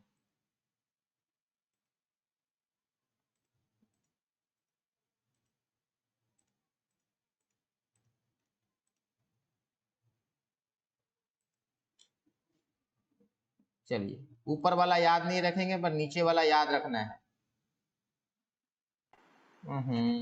सर -81.9। ऊपर वाला कि नीचे वाला? यस सर, सर ऊपर वाला। ऊपर वाला ठीक है, हो सकता है। इसको ब्लू से येलो से लिखते हैं, -13.12 Z² / N²। Sir sorry sir, नीचे वाला, नीचे वाला। नहीं बेटा, नीचे वाला थोड़ी ना, ये वाला बेटा, ये आ रहा है इंटू 10 का पावर 5 जूल पर मोल। ये फॉर्मूला याद रखिएगा।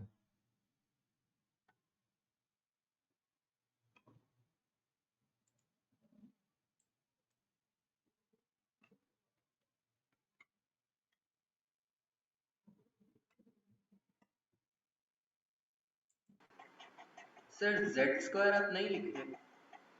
अच्छा, जेड स्क्वायर रहेगा बेटा, ठीक है, Z square by N square रहेगा।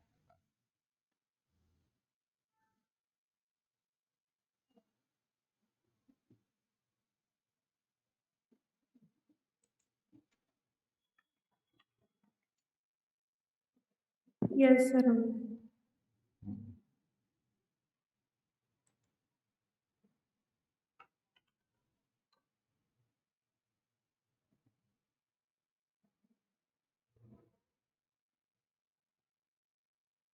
हो गया बेटा। चलिए आप देखिए, इसको थोड़ा और मॉडिफाई कर सकते हैं। दिस इज इक्वल टू -1312 10 का पावर क्या बच जाएगा बेटा? 7। क्या कर रहे हैं आप लोग, 7 कैसे बच जाएगा? आप लोगों का बड़ा वीक है बेटा एक्सपोनेंट्स। अरे 1 2 को डेसिमल हटा दिए तो यहाँ क्या बचेगा? 10 का पावर 3 नहीं बचेगा बेटा? क्या आप लोग का है? यस। फिर चलिए ये किलो जूल हो जाएगा। तो this is -1312 Z square by N square kilo joule per mole. बेटा 10 का पावर 3 को हम लोग किलो बोल देते हैं। 10 का power 3 is always called kilo, ये किलो होता है। देखो 10 का पावर 3 ग्राम किलोग्राम, 10 का पावर 3 मीटर किलोमीटर। मतलब लॉजिक ये है, 10 का पावर 3 को किलो बोला कीजिए, ठीक है। तो -1312 Z square by N square kilo joule per mole है। चलिए आगे बढ़ेंगे। ये ध्यान रखना है ये सारा, ठीक है। 3 फॉर्मूला ध्यान रखना है। कौन कौन सा ध्यान रखना है देख लीजिए। ये वाला याद रखना है। फिर हाँ, इसके अलावा भी तो लिखे थे कुछ कुछ। अच्छा वो मिटा दिए, बता देंगे। 13.6 इलेक्ट्रॉन वोल्ट पर एटम वाला याद रखना था। चलिए अब बात करेंगे energy level of orbits in hydrogen atom. Previous page दिखाएगा ना?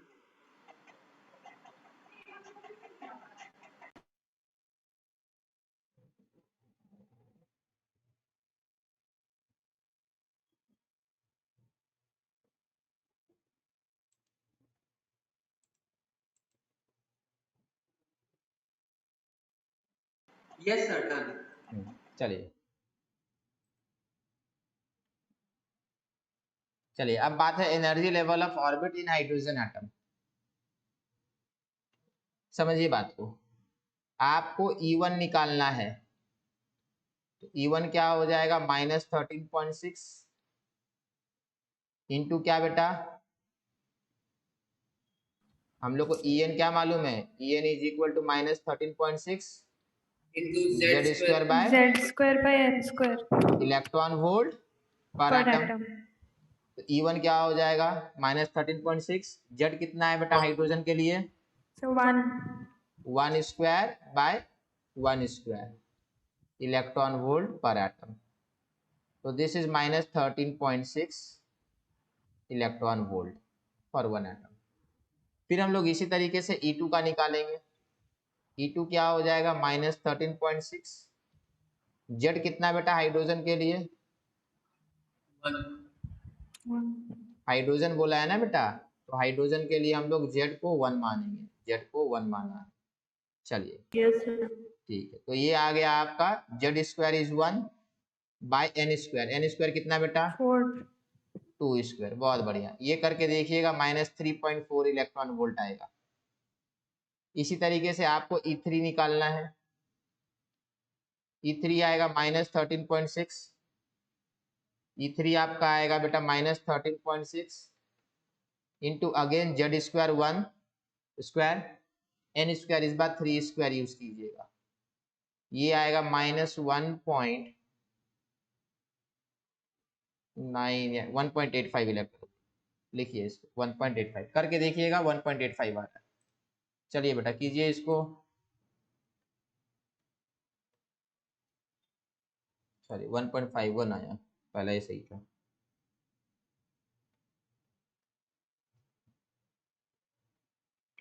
One 1.51 electron. ऐसे करके बेटा आप अलग अलग ई का वैल्यू निकाल सकते हैं, अलग अलग एनर्जी का वैल्यू आप निकाल सकते हैं। -13.6 -3.4 -1.51 इलेक्ट्रॉन वोल्ट।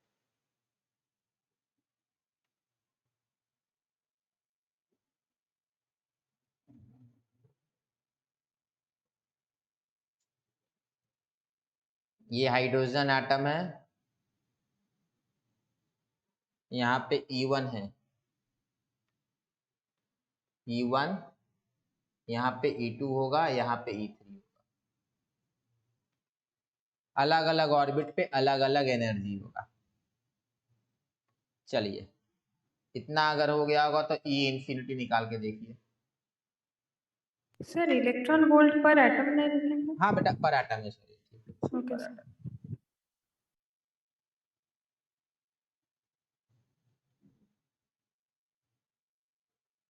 पर एटम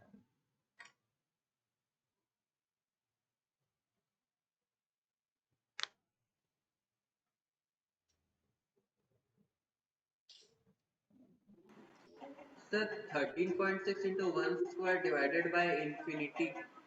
क्या बेटा? सर E infinity का 13.6 into 1 square divided by infinity। हाँ कितना आएगा बताइए इंफिनिटी में? Sir undefined. नहीं बेटा, सर जीरो। जीरो। हाँ हम लोग बात भी तो किए थे, इंफिनिटी पे कितना आना चाहिए? इंफिनिटी पे जीरो आना चाहिए, आ भी रहा जीरो। अभी तो बात किए थे ना बेटा, एन इंफिनिटी मतलब डिस्टेंस कितना हो गया? इनफाइनाइट। इनफाइनाइट का मतलब एकदम बहुत दूर खड़ा है, बहुत दूर खड़ा होगा तो पहले भी डिस्कस किए, kinetic energy zero, potential energy zero और टोटल एनर्जी भी जीरो हो जाएगा। समझ में आया सबको? Yes sir. तो ये वैल्यू बेटा आपको याद रखना है, 13.6 याद रखना है, 3.4 याद रखना है, 1.51 याद रखिए, 1.51 याद रखिए, ठीक है? याद रखेंगे तो बेटा आप ही का फायदा है। चांसेस बहुत कम है कि कभी 1.51 पूछ सकता है, बट आ जाए तो याद रखिए।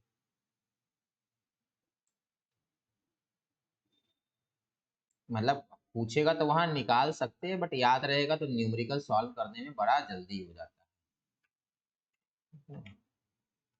एक मिनट,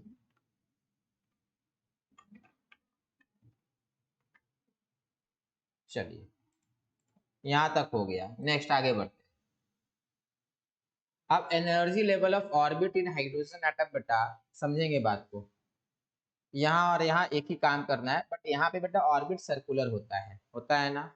नॉर्मली हम लोग ऐसे बनाते हैं, बट बेटा इसको बनाने में टाइम लगेगा। हम लोग करते क्या है, ये स्ट्रेट लाइन बना लिए ना, यही आपका ऑर्बिट है, and this will be n is equal to 1, this will be n is equal to 2, and this is equal to n equal to 3, and this is n equal to 4, this is n equal to 5, और यहाँ पर dot dot dot dot करके बना लीजिएगा, this will be n is equal to infinity। ऐसे करके बनाना है, और हम लोग को अब एक एक करके यहाँ पे एनर्जी लिखते जाना है। तो पहले वाले का एनर्जी आपका आएगा E1 is equal to -13.6 electron volt, per atom छोड़ देंगे मतलब वही है। E2 कितना आया बेटा? -3.4 इलेक्ट्रॉन वोल्ट। E3 कितना आया? -1.5 इलेक्ट्रॉन। E4 निकाल के देखिए, E5 निकाल दीजिए। -0.85। बहुत बढ़िया, बहुत बढ़िया, बहुत जल्दी निकाल। E4 है -0.85। E5 बेटा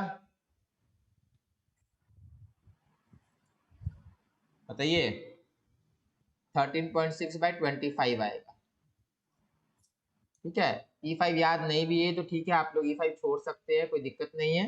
E5 नहीं जाना हम लोग को, बट यहाँ के लिए मैं बता दे रहा हूँ 13.6/25 हाफ से थोड़ा 0.544 sir 0.05 0.05 No, sir, minus 0. Minus 0.544 minus 0.54 54। चलिए हो गया, इतना लिख लीजिए बस। ई इन्फिनिटी सबको मालूम है 0 होगा, बस इतना लिखना है बेटा। दिख रहा सबको बेटा बड़ा बड़ा? सर E3 माइनस 1.85 होगा। 1.5 था बेटा, बाद में चेंज नहीं कराए थे, देखे नहीं, बोले थे तुरंत चेंज कर दिए ओ थे। सर, ओ सर। -1.5।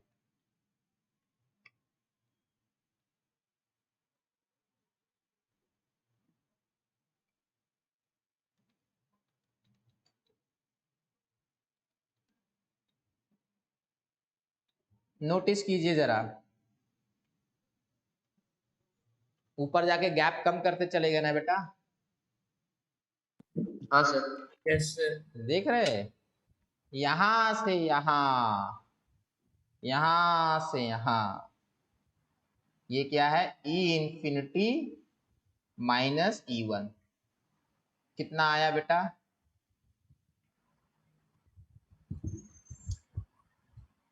ई इंफिनिटी कितना है बेटा? 13.6. सर 13.6 है। ई इंफिनिटी 0 और ये माइनस ऑफ माइनस 13.6, तो ये कितना हो गया? 13.6 इलेक्ट्रॉन वोल्ट हो गया।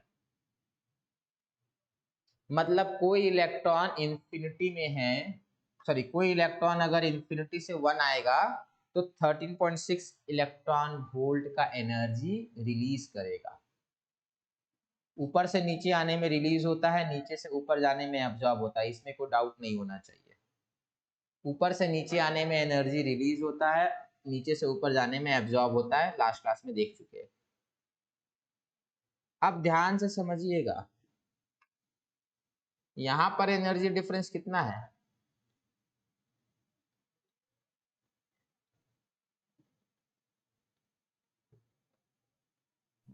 10.4 इलेक्ट्रॉन वोल्ट है। सर 10.2। सर 10.2। अच्छा 2 सॉरी 10.2 इलेक्ट्रॉन वोल्ट। देखो टोटल इंफिनिटी से यहां तक है 13.6 और 2 से लेके 1 में 10.2 चला गया। तो बाकी ये लोग क्या कर रहे हैं? ये लोग कुछ नहीं कर रहे, इनका डिफरेंस ही बहुत कम है।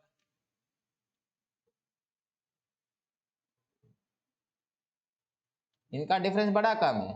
कहां से कहां तक? यहां तक, यहां से यहां तक कितना है? 3.4 इलेक्ट्रॉन वोल्ट है। देखिए 2 से इंफिनिटी सिर्फ 3.4। सर हाँ बेटा, ये तो हाइड्रोजन एटम है सर, तो N1 में तो इसका इलेक्ट्रॉन खत्म हो जाएगा, तो और ज्यादा ऑर्बिट्स क्यों बढ़ रहे हैं? बेटा ऊपर जाएगा ना इलेक्ट्रॉन, एनर्जी देंगे तो, एनर्जी देंगे तो इलेक्ट्रॉन तो ऊपर जाएगा ना बेटा। हाँ सर। फिर तो उसके लिए पढ़ना पड़ रहा है ना।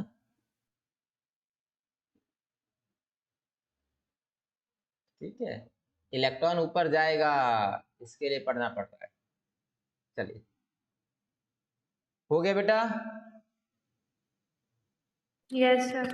चलिए Yes, sir. तो याद रखिएगा बेटा, देखिए यहां से यहां जाना मोस्ट डिफिकल्ट है।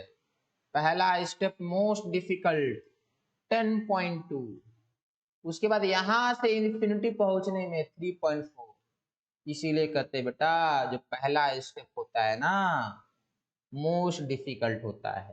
पहला स्टेप आपने ले लिया, 10.2 इलेक्ट्रॉन वोल्ट है, बाकी यहां से इन्फिनिटी ओनली 3.4। चलिए अब एक एक करके क्वेश्चन करेंगे बेटा। What should be the ratio of energy of third and fifth orbit of helium plus?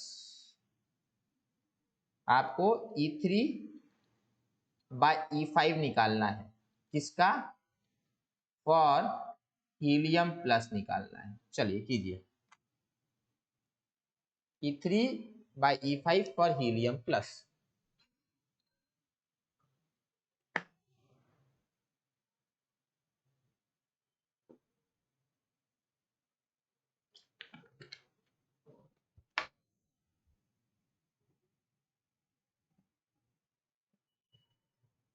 Sir first term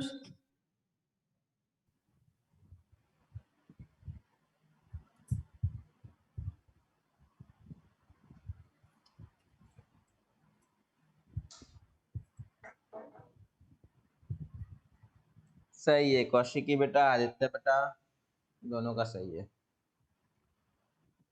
E3/E5।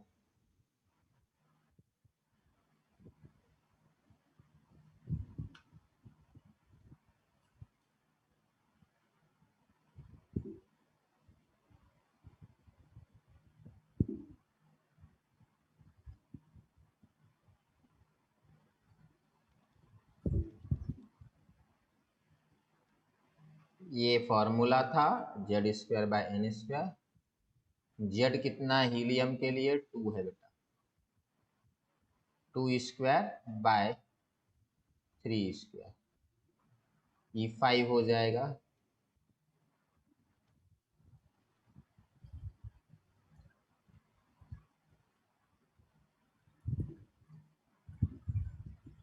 चलिए सबका आंसर आ गया बेटा, बहुत बढ़िया, बहुत लोगों ने आंसर दिया। दिव्यांशु ने दिया, शेफाली ने दिया, तनिषा ने दिया, बाकी लोग भी दे देते बेटा, अच्छा रहता। ये E3/E5 13.6 काटेंगे, 2² काटेंगे, तो E3/E5 is equal to 5²/3²,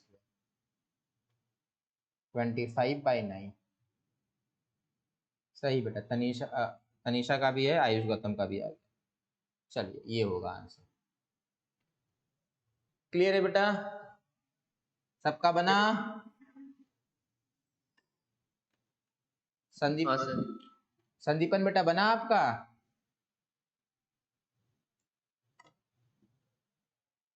Sandipan answer नहीं दिए। शुभदीप बेटा आंसर नहीं दिए।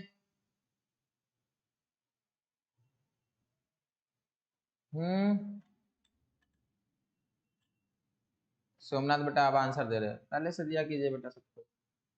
चलिए आगे बढ़ेंगे, ट्राई कीजिए।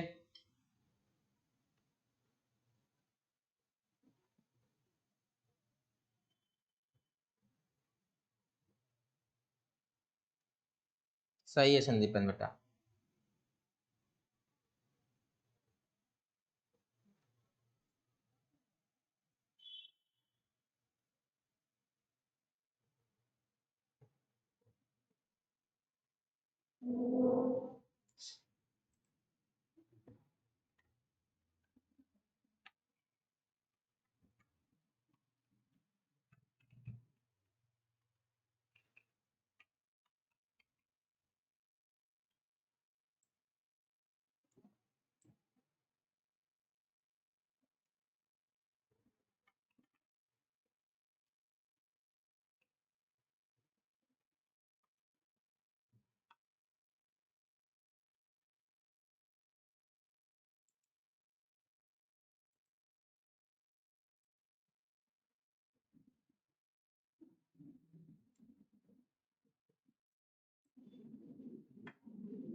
इस बार एक ने बी आंसर दिया, एक ने सी आंसर दिया है, और एक ने ए आंसर दिया। सब आंसर आ चुका है।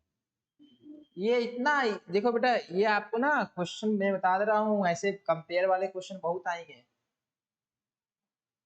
इसमें देखो कंफ्यूजन कहाँ क्रिएट हो रहा हो, बता रहे ऐसा होता है, इसमें कोई उपाय नहीं है। एनर्जी जो है En जो है -13.6 है, Z²/N² है, निकाल के देखेंगे, सर कंफ्यूजन वीडियो होगा। फ्रीज हो गया है।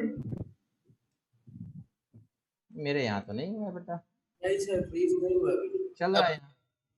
देखिए आपका ठीक हो जाएगा थोड़ी देर में, ठीक है, थोड़ी देर में आपका ठीक हो जाएगा बेटा। हाँ चलिए, अब चालू हुआ बेटा आपका। यहाँ देखेंगे E1 E2 E3 what should be the correct order of energy for first orbit of hydrogen, helium plus and lithium 2 plus, सबका फर्स्ट बोला है।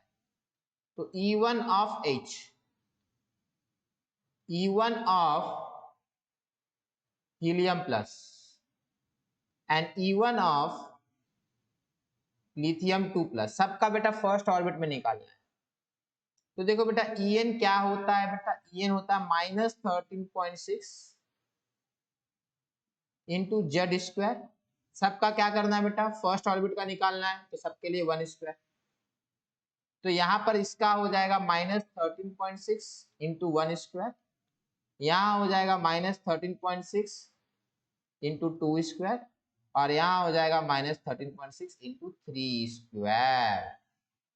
तो बेटा सबसे लार्जेस्ट नंबर कौन सा है? आपको लगेगा कि ये वाला, कुछ को लगेगा नहीं नेगेटिव है तो ये वाला, क्योंकि बेटा ये -13.6 है, ये करने जाइएगा तो -54.4 आएगा, -54.4 आने वाला है, ये तो 100 के पार चला जाएगा। This will be more than -100, 122.4। तो बेटा अब क्वेश्चन ये बड़ा कौन है, मैग्नीट्यूड देखेंगे तो ये बड़ा है, बट जैसे ही साइन देखेंगे तो ये बड़ा हो जाएगा, नहीं है ना? यस सर, वही सोच के मैं आंसर सी। हाँ बता रहे बेटा, इसीलिए कंफ्यूजन क्रिएट होगा, इसमें कोई उपाय नहीं है। बट बेटा यहाँ पे देखो ये E1 है, ये कंफ्यूजिंग क्वेश्चन है बेटा, ऐसा नहीं होना चाहिए, नॉर्मली मैग्नीट्यूड पूछना चाहिए। बट अगर मैग्नीट्यूड नहीं बोला है तो साइन देखकर बताना होगा, मैग्नीट्यूड नहीं बोला है तो साइन देखकर बताएंगे। E1 greater than E2 greater than E3 because of sine बेटा, ये आएगा। ठीक है, मैं समझ रहा हूँ, इसीलिए काफी लोग के अंतर आएंगे, अलग अलग आंसर।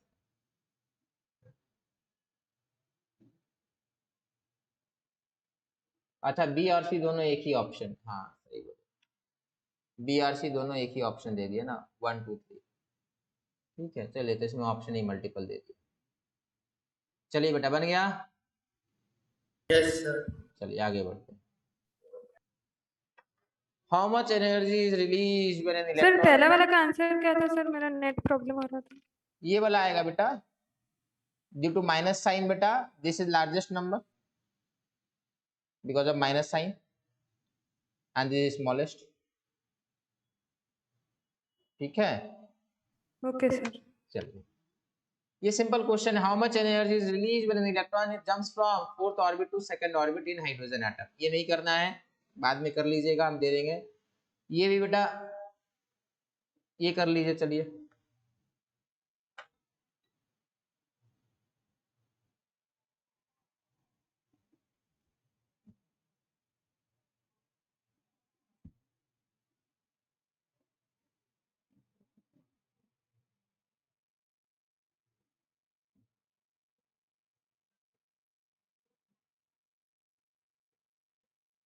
देखेंगे यहाँ पे है क्या। यहाँ पे बेटा सेकंड ऑर्बिट का दिया हुआ है, सेकंड ऑर्बिट के बारे में बता रखा है, सेकंड ऑर्बिट के बारे में इतना दे रखा है, बोला है फोर्थ ऑर्बिट का बताइए, ध्यान से समझिएगा। एटम सेम है या नहीं है? Yes sir same. ठीक है, तो Yes, समझिए sir. बात को। एनर्जी क्या होता है, En is equal to -13.6 Z square by N square, होता है या नहीं होता है? होता है बेटा। मैं इसको ये लिख सकता हूँ, energy is proportional to Z square by N square, हाँ या ना? यस नहीं। सर। Yes sir. फिर मैं ये भी कर सकता हूँ, for same atom, same atom Z बराबर होगा या नहीं होगा? सर बराबर है। तो En is inversely proportional to 1 by N square, हाँ या ना? Yes sir. होगा ना बेटा? Yes sir. अब ये मैं कर सकता हूँ E2 बाई E4 या E of E2 by E4 नहीं करते, E of N1 by E of N2 equals to N2 का स्क्वायर बाई N1 का स्क्वायर। इसमें किसी को डाउट बेटा? ये सिंपल मैथ्स है बेटा, इसमें केमिस्ट्री यस कुछ नहीं सर। है, इसमें जरा भी केमिस्ट्री नहीं है बेटा, सब मैथमेटिक्स है। ये बहुत पहले से आप लोग करते होंगे। देखो बेटा, जब भी कुछ ऐसा होता है तो कांस्टेंट को हटाने के बाद प्रोपोर्शनल लिख सकते हैं, अब सेम एटम हो जाता है, फॉर सेम एटम में अच्छे से लिख देता हूं, फॉर सेम एटम,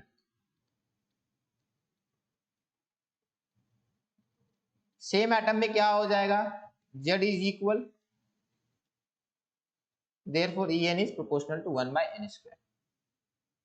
अब देखो ये वाला क्वेश्चन आसानी से सॉल्व हो जाएगा। E2 by E4 is equal to 4² by 2²। देखिए, नहीं, यस सर। E2 दिया हुआ है। वो वाला फॉर्मूला भी लगा सकते हैं, -1 3 1 2। हाँ बेटा लगा सकते हैं, बट उससे लगाने में थोड़ा लेट होता ना, तो इसीलिए जल्दी करने के लिए बोले। ठीक है, चलिए ये भी कर लीजिए बेटा।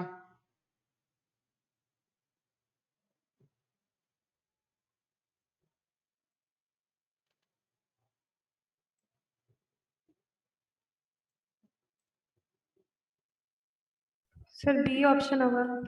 हाँ बेटा बहुत बढ़िया।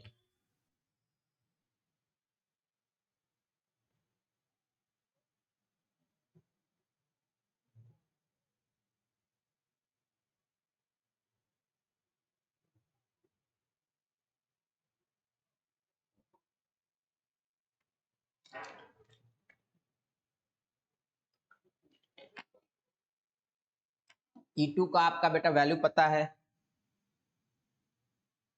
This is equal to -328। ये वैल्यू मालूम है ऊपर वाले का, नीचे वाले का नहीं मालूम है, तो E4 आ गया अपना। ये हो गया आपका 16/4 था ना, तो ये 4 आ जाएगा, -328/4 -82, आंसर ये आ गया। ठीक है, चलिए बहुत बढ़िया से पढ़ बेटा। चलिए ये क्वेश्चन करना है बेटा, calculate the energy of electron in third excited state of helium plus. अब ये एक्साइटेड स्टेट क्या होता है, समझो पिछले बात। का थोड़ा दिखा दीजिए, नोट नहीं किया। ये तो बन जाना था बेटा, सिंपल था। हाँ सर ठीक है। ठीक है, चलिए देखिए, calculate energy of electron in third excited state of helium plus. Helium plus है तो ये आयन अपना हीलियम प्लस है, तो इसका Z कितना होगा, 2 होगा, ये तो हो गया। अब थर्ड एक्साइटेड स्टेट क्या है, तो समझेंगे बात को। सबसे नीचे वाला स्टेट को ग्राउंड स्टेट बोलते हैं, सबसे नीचे वाले स्टेट को ग्राउंड स्टेट बोलते हैं। Ground state is actually lowest. मान लो ये एक इलेक्ट्रॉन है, यहां पर है, एक इलेक्ट्रॉन यहां पर है, तो बोलेंगे इलेक्ट्रॉन ग्राउंड स्टेट में। अगर इलेक्ट्रॉन यहां पर जंप करके चला गया तो ये कौन सा स्टेट है बेटा, एक्साइटेड स्टेट है, एक्साइटेड स्टेट है, क्योंकि अभी ये ऊपर से नीचे जा सकता है। जब भी नीचे जाने का ऑप्शन होगा ना तो वो एक्साइटेड है, और नीचे जाने का ऑप्शन नहीं दिखेगा तो ग्राउंड है। सिंपल सी बात है, ग्राउंड से नीचे हम लोग कहाँ जा सकते हैं, नहीं जा सकते, तो वो ग्राउंड स्टेट है। आज ऊपर किसी भी ऊपर हो, बस खाली नीचे जाने का ऑप्शन दिख जाए तो वो एक्साइटेड स्टेट है। ये कौन सा स्टेट है बेटा, ये कौन सा स्टेट है, सर एक्साइटेड। एक्साइटेड स्टेट है, बहुत बढ़िया। अब दोनों एक्साइटेड है, दोनों में डिफरेंस क्या है बेटा, डिफरेंस ये है, ये पहला एक्साइटेड स्टेट है और ये दूसरा एक्साइटेड स्टेट। समझ में आया, ये बेटा ग्राउंड, लास्ट वाला थर्ड एक्साइटेड। हाँ ये ग्राउंड स्टेट है पहला वाला, ये फर्स्ट एक्साइटेड स्टेट, ये सेकंड एक्साइटेड स्टेट, ये क्या हो जाएगा अपना, this will B third excited. Third excited state. E.S भी लिखते हैं हम लोग। तो आप हमेशा याद रखिएगा, थर्ड एक्साइटेड स्टेट बोल दिया ना तो मतलब n इज इक्वल टू 4 की बात कर रहे हैं, सेकंड मतलब n इज इक्वल टू 3 की बात कर रहे हैं, समझे, ये चलता सिस्टम। फर्स्ट मतलब n इज इक्वल टू 2 की बात कर रहा है। एकदम सिंपल कॉन्सेप्ट है।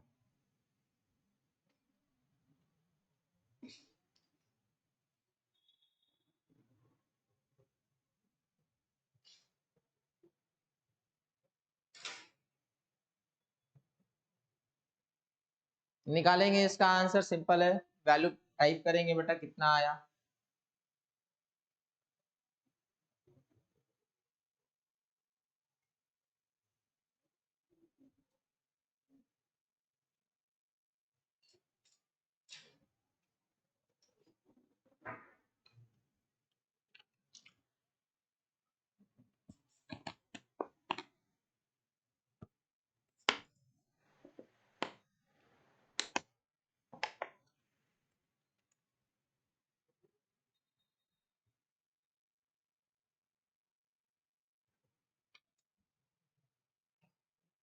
सर -0.85।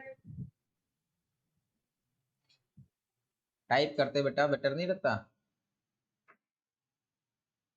Sorry sir. ठीक है।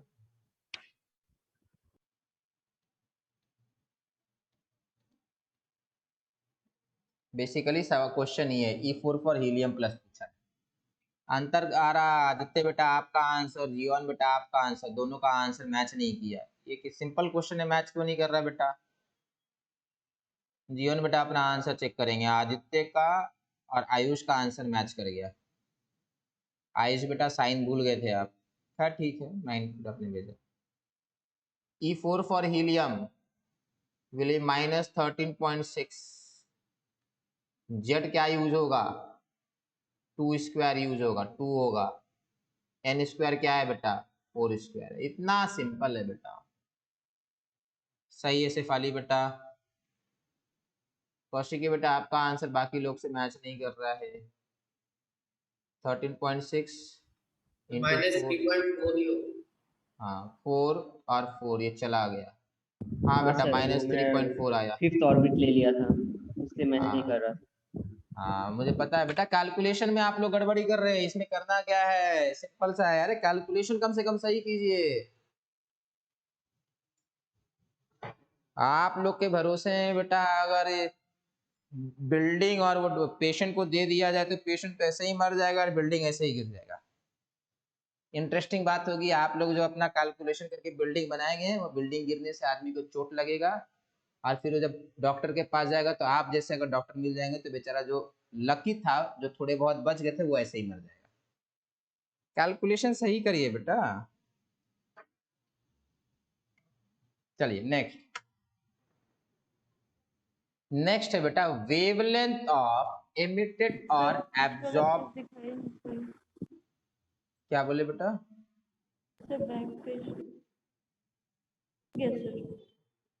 हो गया, ठीक है, आगे बढ़े। ठीक है, चलिए ये एनर्जी वाला बेटा हमका हो गया। एनर्जी वाला हम लोग काफी क्वेश्चन किए हैं, एनर्जी वाला हम लोग देख लिए काफी क्वेश्चन। अब हम लोग करेंगे एनर्जी का रिलेटेड टॉपिक ही है। टॉपिक है वेवलेंथ ऑफ एमिटेड और एब्जॉर्ब्ड रेडिएशन। यहां पर बेटा हम लोग वही पुराना वाला देखेंगे। ये वाला इलेक्ट्रॉन जो है, एक फोटोन आएगा, एक फोटोन आएगा, फोटोन आएगा, वो इसको एनर्जी देगा, फोटोन इसको एनर्जी देगा। अब ये फोटोन रिलीज करेगा, फोटोन घूम कर आकर यहाँ पे रिलीज करके नीचे जाएगा। तो बेटा ये जो फोटोन आया और ये जो फोटोन गया, उसका वेवलेंथ कितना है, क्वेश्चन ये है। What will be the wavelength of this incoming photon, ये जो आने वाला है, जो इसको ऊपर ले जाएगा। आप बोलेंगे सर कुछ भी हो सकता है। अरे कुछ भी नहीं हो सकता है, ये इसको इतना ही एनर्जी देना होगा जितना इन दोनों के बीच में डिफरेंस है। मान लो इन दोनों के बीच का डिफरेंस है 2 जूल, इतना होगा नहीं, पर मान लो 2 जूल, या 2 जूल नहीं, मान लो 1.78 जूल। ठीक है बेटा, इसको एग्जैक्ट 1.78 मिलेगा तब ऊपर जाएगा। 1.79 मिल जाएगा तो आप बोलेंगे सर क्या प्रॉब्लम है, एक्स्ट्रा ले लेगा, उसको किसी में ट्रांसफर कर देगा। अरे किसको ट्रांसफर करेगा? वो इलेक्ट्रॉन यहां से यहां जंप किया, किसको? हाँ हाँ बेटा बोलिए। इलेक्ट्रॉन मेटल जैसा किसी को काइनेटिक एनर्जी नहीं दे सकते। हाँ, अरे इलेक्ट्रॉन काइनेटिक एनर्जी किसको देगा? अपने को तो देगा तो ऊपर चला गया ना, वो अपने को तो दे ही नहीं Yes. सकता है। तो इलेक्ट्रॉन यहाँ पर बेटा एग्जैक्ट चाहिए इसको, थोड़ा सा भी कम होगा तो ऊपर नहीं जाएगा, थोड़ा भी ज्यादा होगा तो नीचे नहीं जाएगा। आप समझेंगे बात को। मान लेते हैं सर हाँ बेटा, सर वेवलेंथ तो विजिबल लाइट का ही होगा क्योंकि विजिबल लाइट को ही फोटोन बोलते हैं। नहीं बेटा यार, फोटोन कहाँ बेटा, फोटो इलेक्ट्रिक इफेक्ट में क्या देखे थे, यूवी लाइट से भी हुआ था ना बेटा। Yes, sir. फिर वो तो नाम दे दिया गया फोटो इलेक्ट्रिक इफेक्ट, स्टार्टिंग में लोगों ने दे दिया। चलिए आगे और देखेंगे। सर गामा रे से भी तो हाँ यहाँ देखेंगे बेटा, इसको आगे 4 जूल चाहिए। अब आपने 2 फोटोन भेजा, एक 2 जूल दे दिया, दूसरे को भी 2 जूल दे दिया, बोला जाओ इस इलेक्ट्रॉन को यहाँ से ऊपर ले जाओ, जाएगा ऊपर? नहीं जाएगा। एक ही फोटोन को सारा लेकर आना होगा, सेम फोटोन सब कुछ लेकर आएगा, तब जाकर कुछ होगा।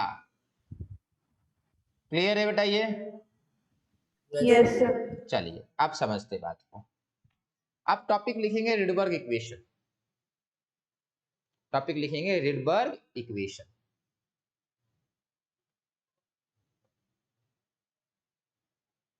इसको थोड़ा ऊपर कर दे, यहां दिखे।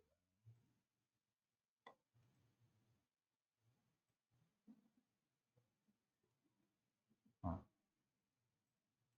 क्या होता है रिडबर्ग इक्वेशन, समझेंगे बात को। रिडबर्ग इक्वेशन आपको एक ऐसा फॉर्मूला देगा जिससे आप आसानी से लैम्डा निकाल सकते हैं। कौन सा लैम्डा निकाल सकते हैं? एक इलेक्ट्रॉन मान लो यहां पर, ये इलेक्ट्रॉन जंप करके यहां पर आ गया, आप बोलेंगे इसका लैम्डा बताओ, तो रिडबर्ग क्या करेगा, सिंपल फॉर्मूला देगा, जैसे ही लगाएंगे ये वाला आपका लैम्डा आ जाएगा। किसी भी लैम्डा में आप बोलेंगे सर ये वाला बता देगा, हाँ ये भी बता देगा, सर ये वाला बता देगा, हाँ ये भी बता देगा। यहाँ पर फोटोन विल बी एब्जॉर्ब, यहाँ पर जो लैम्डा बताएगा वो बोलेगा ये फोटोन लेकर आओ, एब्जॉर्ब करेंगे, और यहाँ पर वो वाला फोटोन का वेवलेंथ बताएगा जो रिलीज करने वाला। हम लोग एनिमेशन में देखे थे कैसे एब्जॉर्ब हो रहा है और कैसे रिलीज हो रहा है। अब देखो हम लोग जनरल फार्मूला लेंगे, हमें नहीं पता बेटा ये फर्स्ट है, सेकंड है, थर्ड है, नहीं हमें नहीं पता, हमें पता है ये N2 है और ये N1 है। यहां से यहाँ एक इलेक्ट्रॉन ट्रांजिशन किया, हम लोग इसके बारे में लैम्डा निकालेंगे।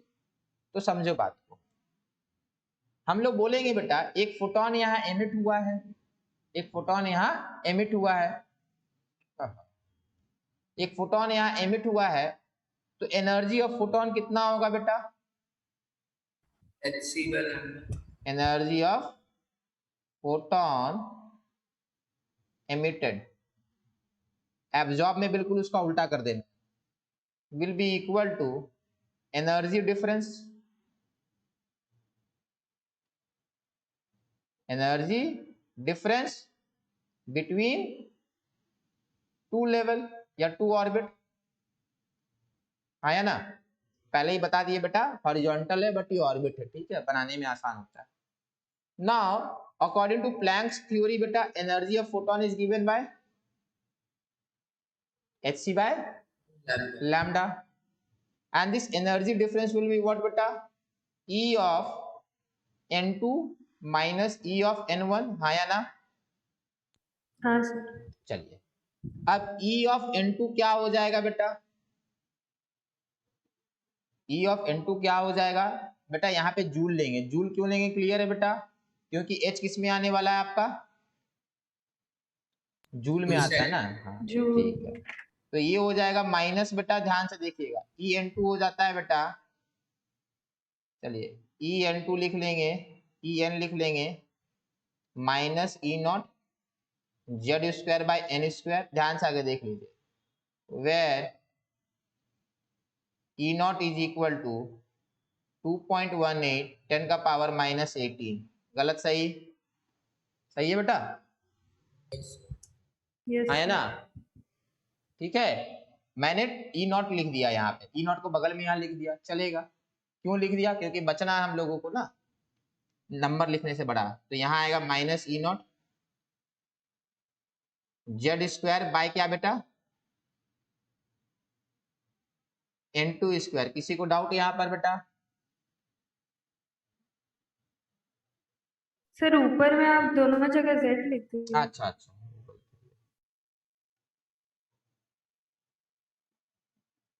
यहाँ पर किसी को डाउट है बेटा, ये कैसे हुआ?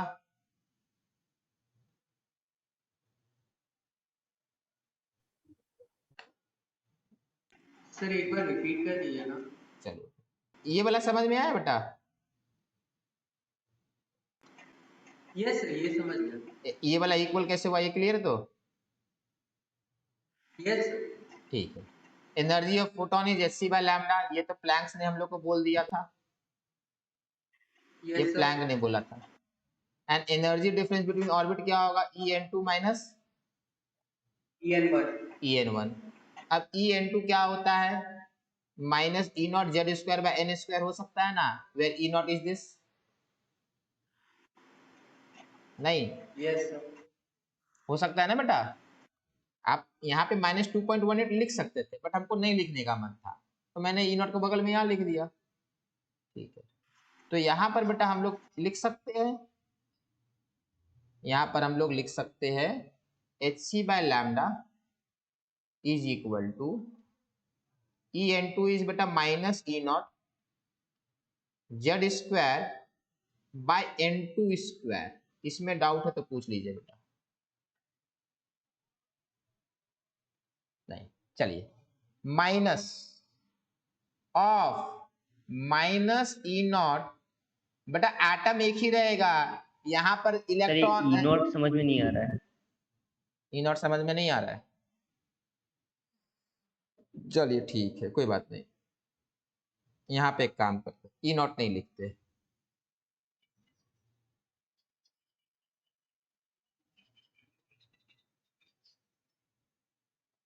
चलिए,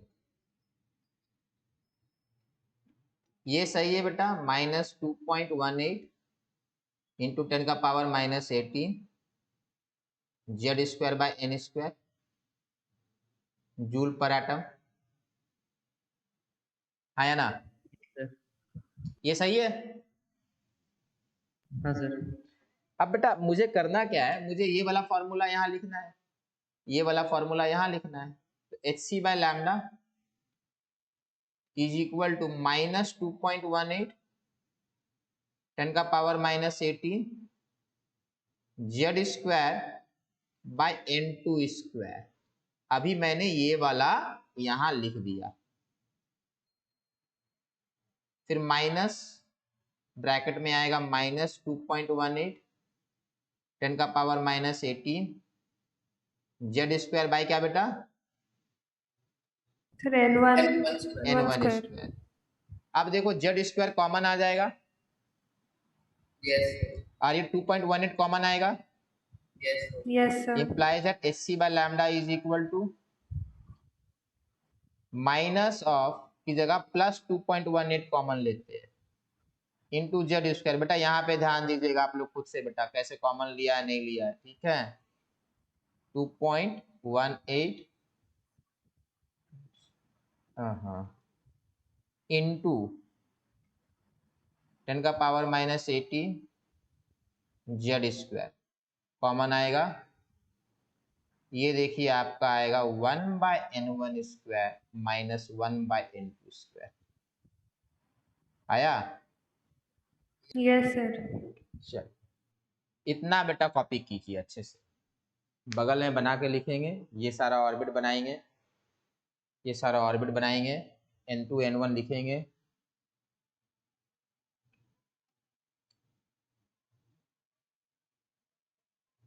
यहाँ पे एक इलेक्ट्रॉन लिख देंगे, बस ऐसे करके बनाइए।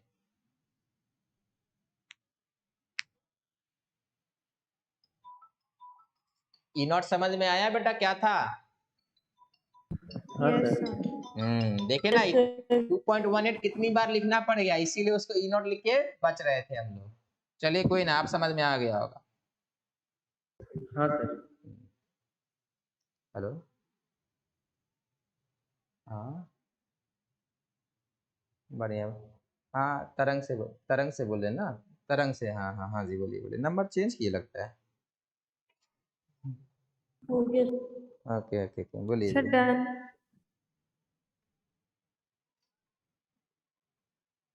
हाँ हाँ हाँ हाँ, नहीं मिला अभी तक।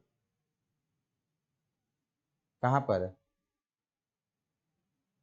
अच्छा, ओके। अच्छा, कोई एड्रेस मालूम है उसका, घर, लोकेशन?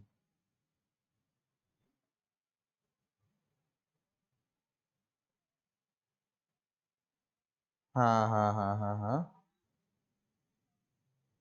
अच्छा। कॉन्टैक्ट नंबर खाली दे दीजिए ना, उसके बाद तो निकाल ही देंगे।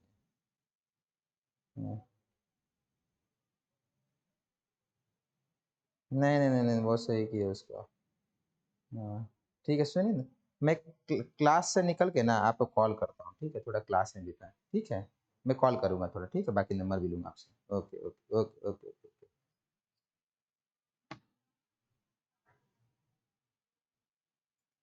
हाँ बेटा, बोलिए।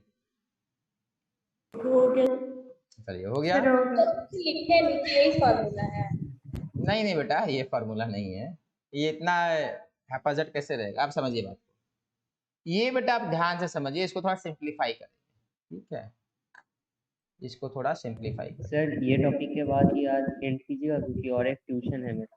हाँ हाँ बेटा, खत्म अभी कहाँ हो? अच्छा, ठीक है। एक देखिए, हमारा आया 1 hc/λ आया है, is equal to 2.18 10⁻⁻80 Z square आया हुआ है, 1/n1 स्क्वायर आया हुआ है, -1/n2 स्क्वायर आया हुआ है।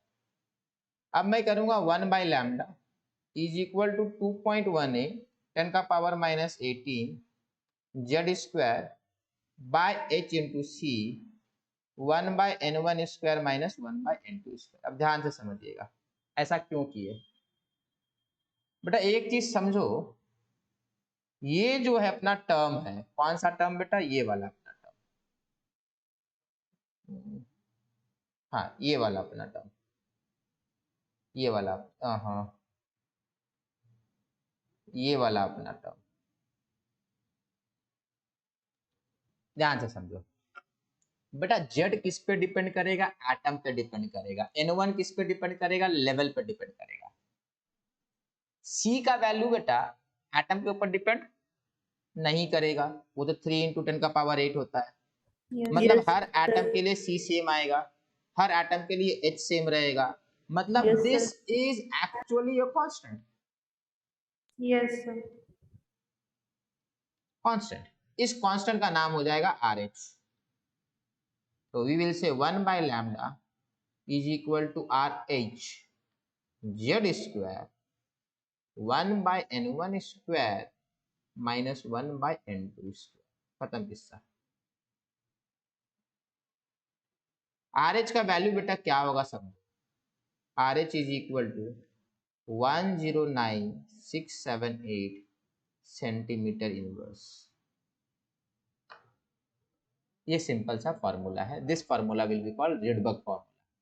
कभी भी लैम्डा निकालना, n1 n2 प्लेस कीजिए, आंसर आ जाएगा।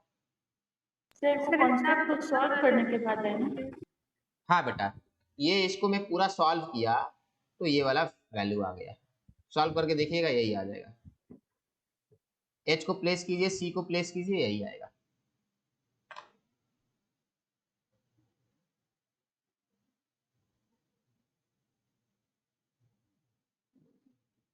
अब कोई फॉर्मूला में इसमें प्लेस कीजिए, आंसर आएगा सीधा, कुछ कैलकुलेट नहीं करना रहेगा।